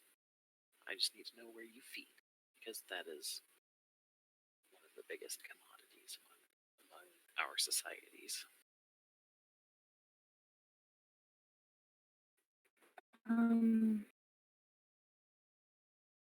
I feed wherever I can, really. But Right. it's normally nightclubs. Okay. Or just her attire, gothic clubs, really. Alright. Most of those are owned by kindred within the city. So, I would suggest that you try and either get me a list, and I will try to see what I can do about getting you the favor of feeding rights, or you need to find different places to feed from, my dear. Outside of Tacoma and Seattle limits, and anywhere in between. I mean, generally speaking, the streets and restaurants and such are. I'll just say some of the younger Deva have apparently taken to what's called Tinder as a way of trying to find food. I'll be honest, they're definitely more of some of the sluttier of our clan, but not at the point. There are means, there are ways. You can still do so within the city, just you have to be careful of where you're doing it. So,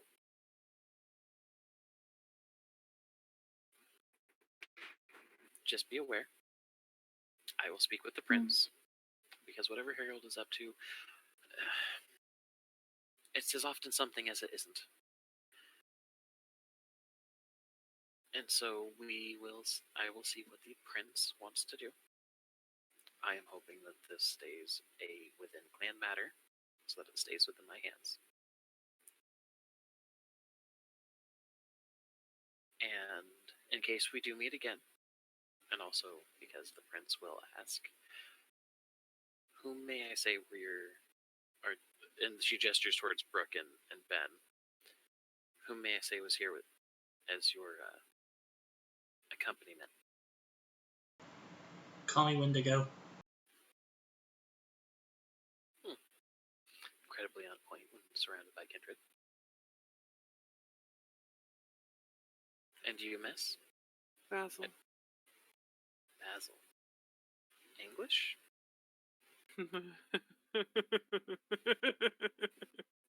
Good enough.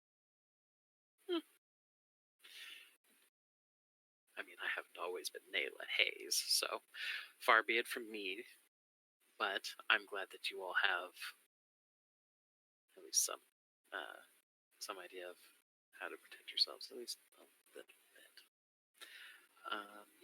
Tsukiko, will you be staying to for a bite?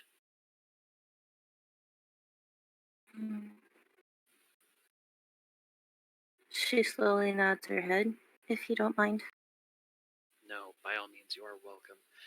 I do not have a place for you to stay for the evening, so just make sure that you are getting back to your haven before the sun comes up.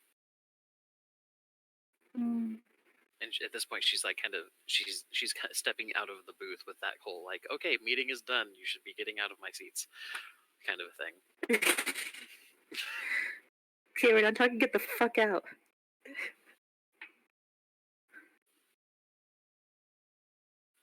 she's gonna offer to shake everybody's hands as they come out. So Brooke first.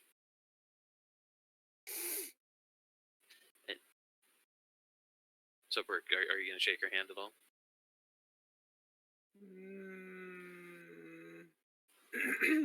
She's not the Duke, I promise. I've already done that gimmick. But anyway, so when she grips your hand, it's very light. It's very polite. You're pretty certain that even if she wasn't, one of those high society socialites that before she was turned, she's gotten used to that after. And so then, she offers a hand to Tsukiko.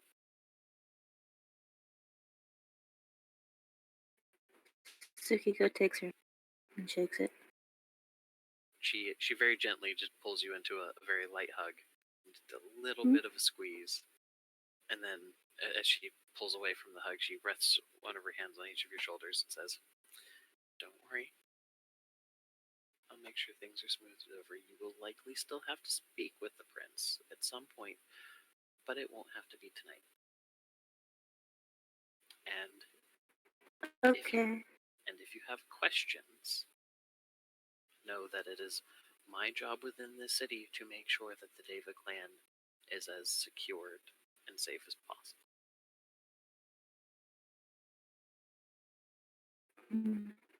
Okay.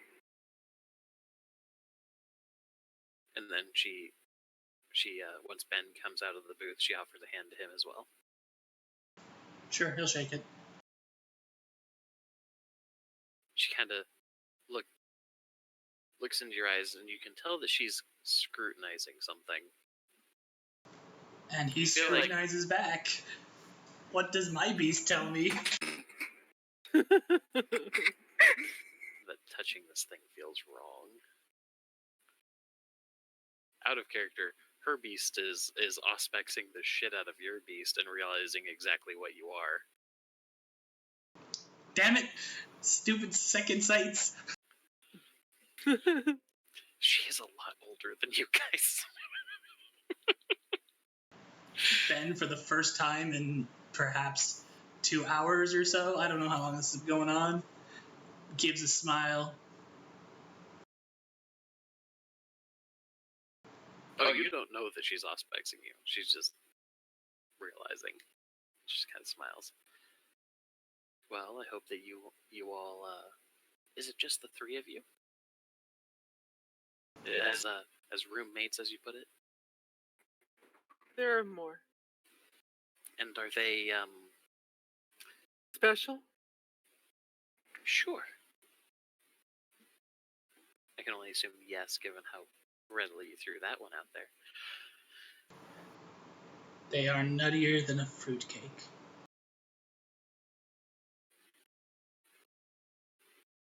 She kind of just lightly bats your shoulder again. Ugh. Or kind of like she did with Harold. She goes, "All right, you, let's get you youngins taken care of. I'm going to go deal with the prince and enjoy your evening. You know where I am. You can at the very least find me on the phone book if you need to get a hold of me. I'm here most nights. You kids have fun."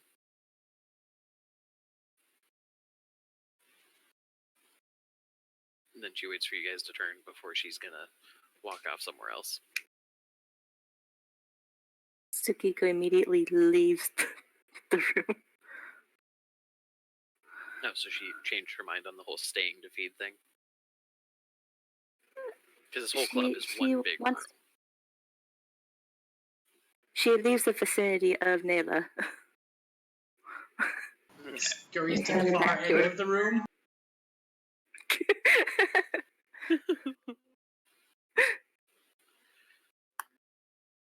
Nayla went that way, you're going the other way. Yep. You're going that way? Okay, well, I'm going this way. Goodbye. I want each of you to roll me a wits plus composure roll, please.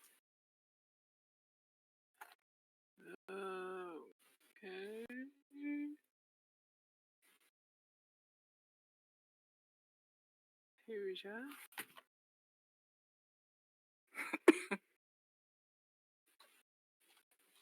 So far, so good.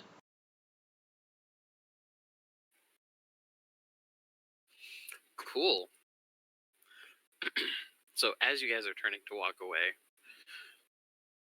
it's very, very faint because again, this music was turned up because there was concern about prying ears, as it were.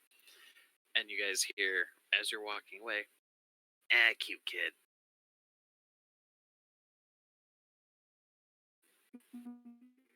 And if anyone does look over their shoulder, all they see is Nayla walking.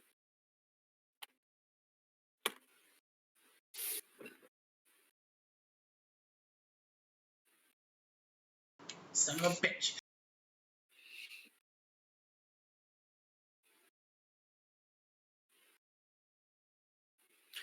Anyway, Yumiko's just looking.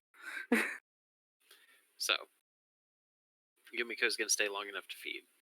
Are Brooke and Ben staying in the building while she goes to go find somebody who's willing for a hickey?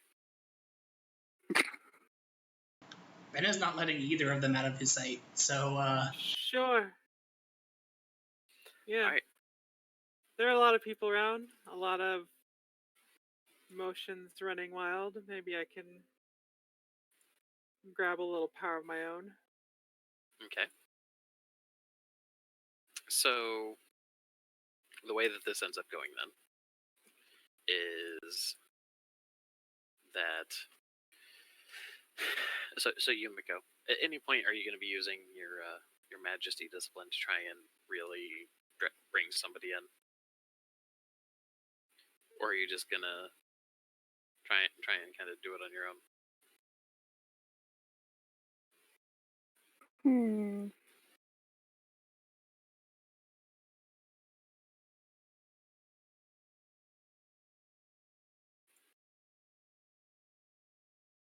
I think I'll just try to do it on my own. Okay. So how does Tsukiko hunt? Does she turn on the flirt? Does she just try and get somebody on the dance floor and wait for a slow song where she can drape her arms over somebody's shoulders and put her face against their neck? Does she try to get somebody drunk?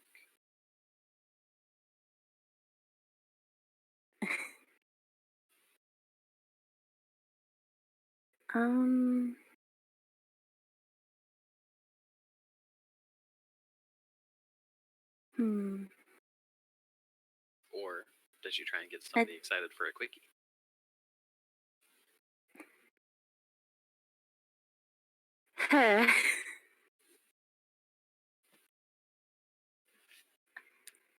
Well, her usual go-to thing is look for the most drunkest person, so they don't remember shit. Because it'd be their own memory mess up problem, not her doing it. So All right. So I think she'll go with that tactic first, and then if not, then she goes with the whole. Yeah, I'll dance with you. I'll get close. Whatever. Roll me manipulation plus socialize. And just as a just in case, because we're very much summarizing here. Manipulation plus socialized plus majesty, just in case. In case there, once it gets to that point where she can hit them with it just a little bit, just to really seal the deal. Okay.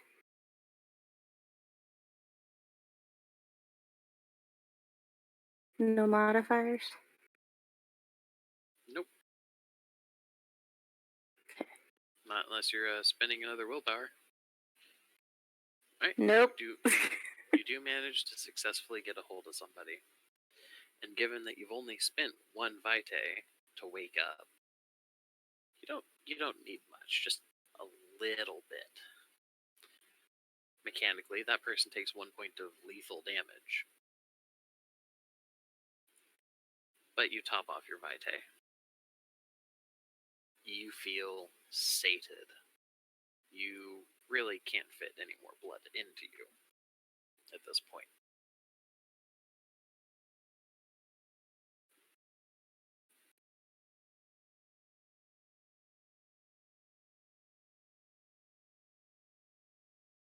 Okay. And ultimately, it also doesn't really take very long either.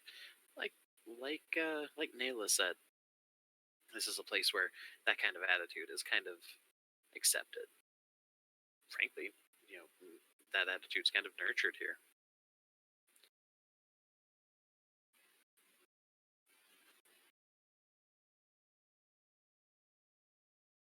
But she did also only offer you feeding rights at her club for the night. So you know that to try and do so again later would require asking permission.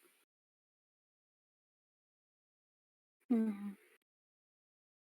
Are you guys heading out after you've had your snack?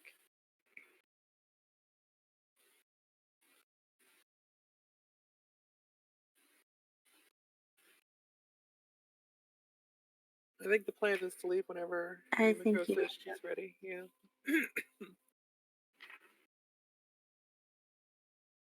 And what did you say, Mika? Yumiko walks back to Ben and Brooke. Yumiko's walking back to Ben. I'm done. The guy that was in the booth that she was, she never actually made out with, but you could tell that he was, if she started, he was definitely not going to say no. He was super into it.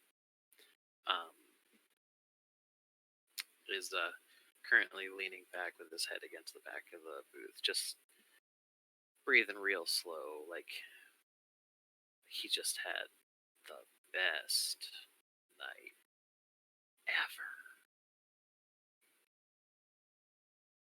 I mean, hell, you would think he just climaxed, even though he's obviously not that far into it. Yumiko. He was definitely drunk, because the blood that you tasted on your tongue, you could taste the alcohol. And you're a good bit buzzed yourself now. Also, he had taken something other than alcohol. Because you feel floaty. Oh no. And it doesn't really kick in until after you'd licked his neck to close the wound. And you were a few feet away from Ben and Brooke. You say, alright, I'm ready to go. And that's when you realize, I'm holding onto the railing still. I feel like I need to be holding onto the railing still.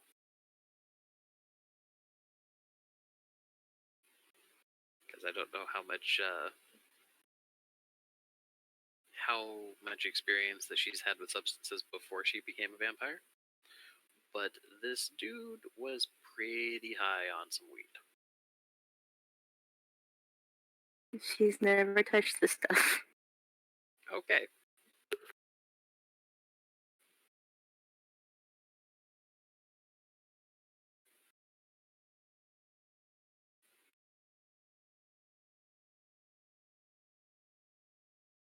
I will say it does not take much for Ben and Brooke to realize that she's a little bit addled.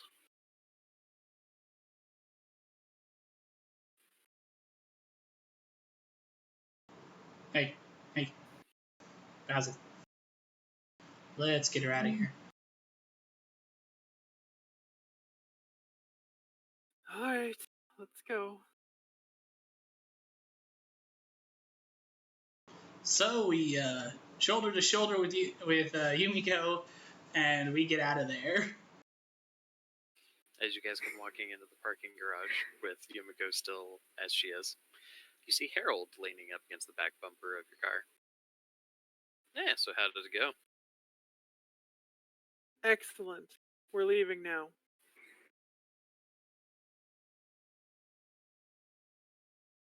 Alrighty. I feel funny. Funny? You feel funny. Uh-huh. Uh-huh. Did she... I think my meal was drugged. Honey, you are something a little past drunk, but you are definitely not sober. Yeah. Take it from a guy who's drunk the bar squeezings off the rag. You are not okay. At this point, you can tell that Harold is like not so much uncomfortable, but like he's washing his hands of the situation in his head as he speaks. Like, all right, yeah, leaving.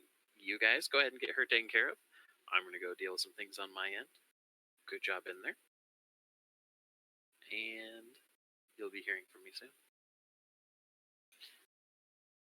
And he goes, Go buy yourself a nice pair of socks.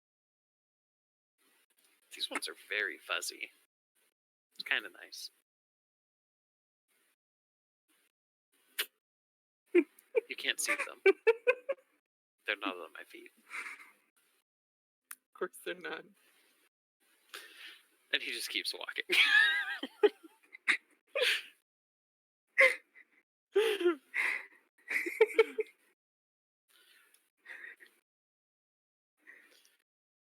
So, as far as one last thing to end with,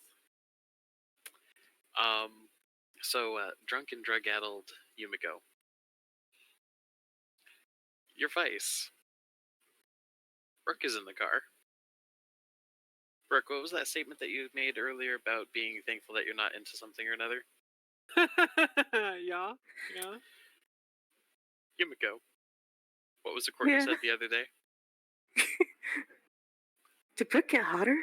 She's fucking hot. So here's how I want this last bit for us to close out with. You hear Yumiko in the back seat. So Ben's driving. Is Brooke going to be in the passenger seat or in the back seat with Yumiko? Oh, this is probably a Here's a terrible question. idea, but probably in the back seat in case she needs help.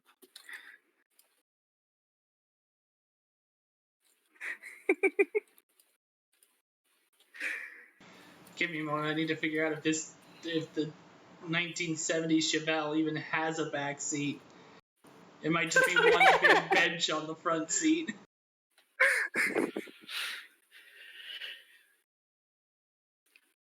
Mika, I sent you a thing.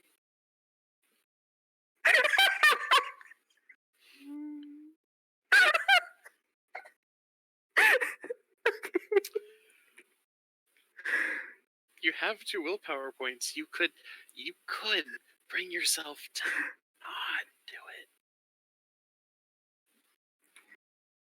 Where's the fun in that? Good girl. So, Yumiko says to Brooke, you know, it's too bad you ain't into penis, because Courtney thinks you're hot.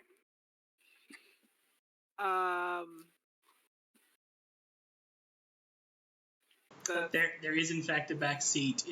There's a big leather bench for the back seat. That's nice, I suppose. Isn't it, though? Sure, yeah, it's very flattering to be desired, I suppose.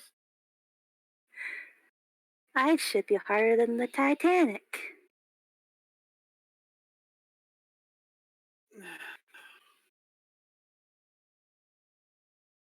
Well, all right then. I don't know what to say that. I really don't.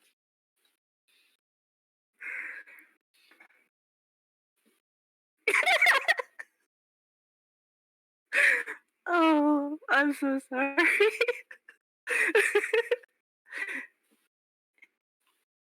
Yumiko continues. Imagine your immortal dragon babies. They'd be so cute. Well, tough.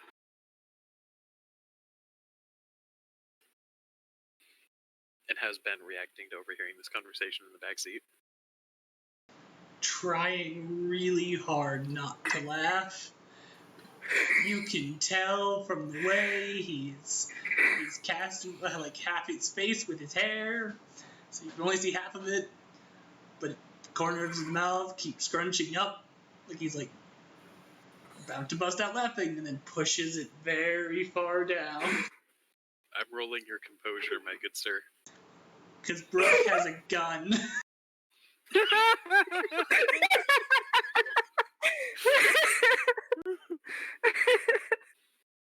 Congratulations. You managed to not laugh out loud.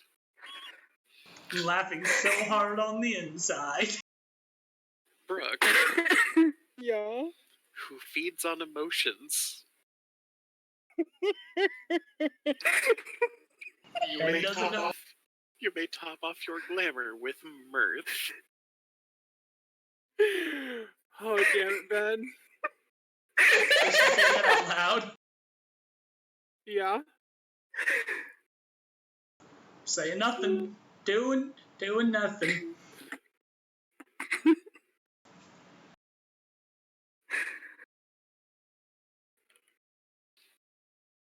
And as far as getting back to some of the dour text of the setting, Brooke, you do know in fact that mirth is coming from Ben.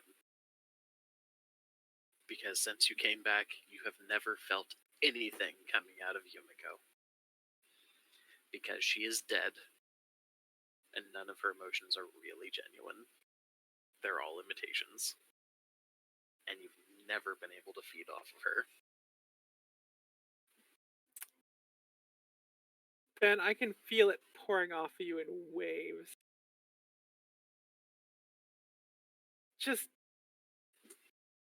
Just laugh.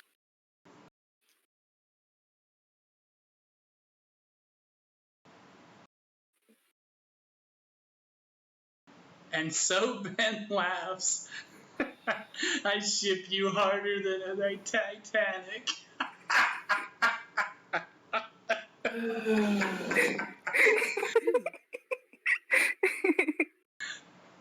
Oh, Yumiko, that's great.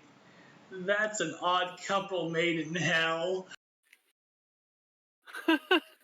Your ship doesn't even leave dry dock. It's definitely dry. Hopefully there's not as much docking. But anyway, so on that note, thank you all for listening to this slightly longer than initially intended session. I forgot Yumiko does not have any points in subterfuge and cannot poker face to save her goddamn life. But yeah. So Yumiko's sire's secret is not quite out. But some people now certainly have ammo on him. And who knows which side of the fence Yumiko's going to be able to take on this one. Maybe both. Anyway, we're going to go ahead and call it a night there. Say goodnight, everybody. Night, everybody. Good night, everyone. Night, everybody.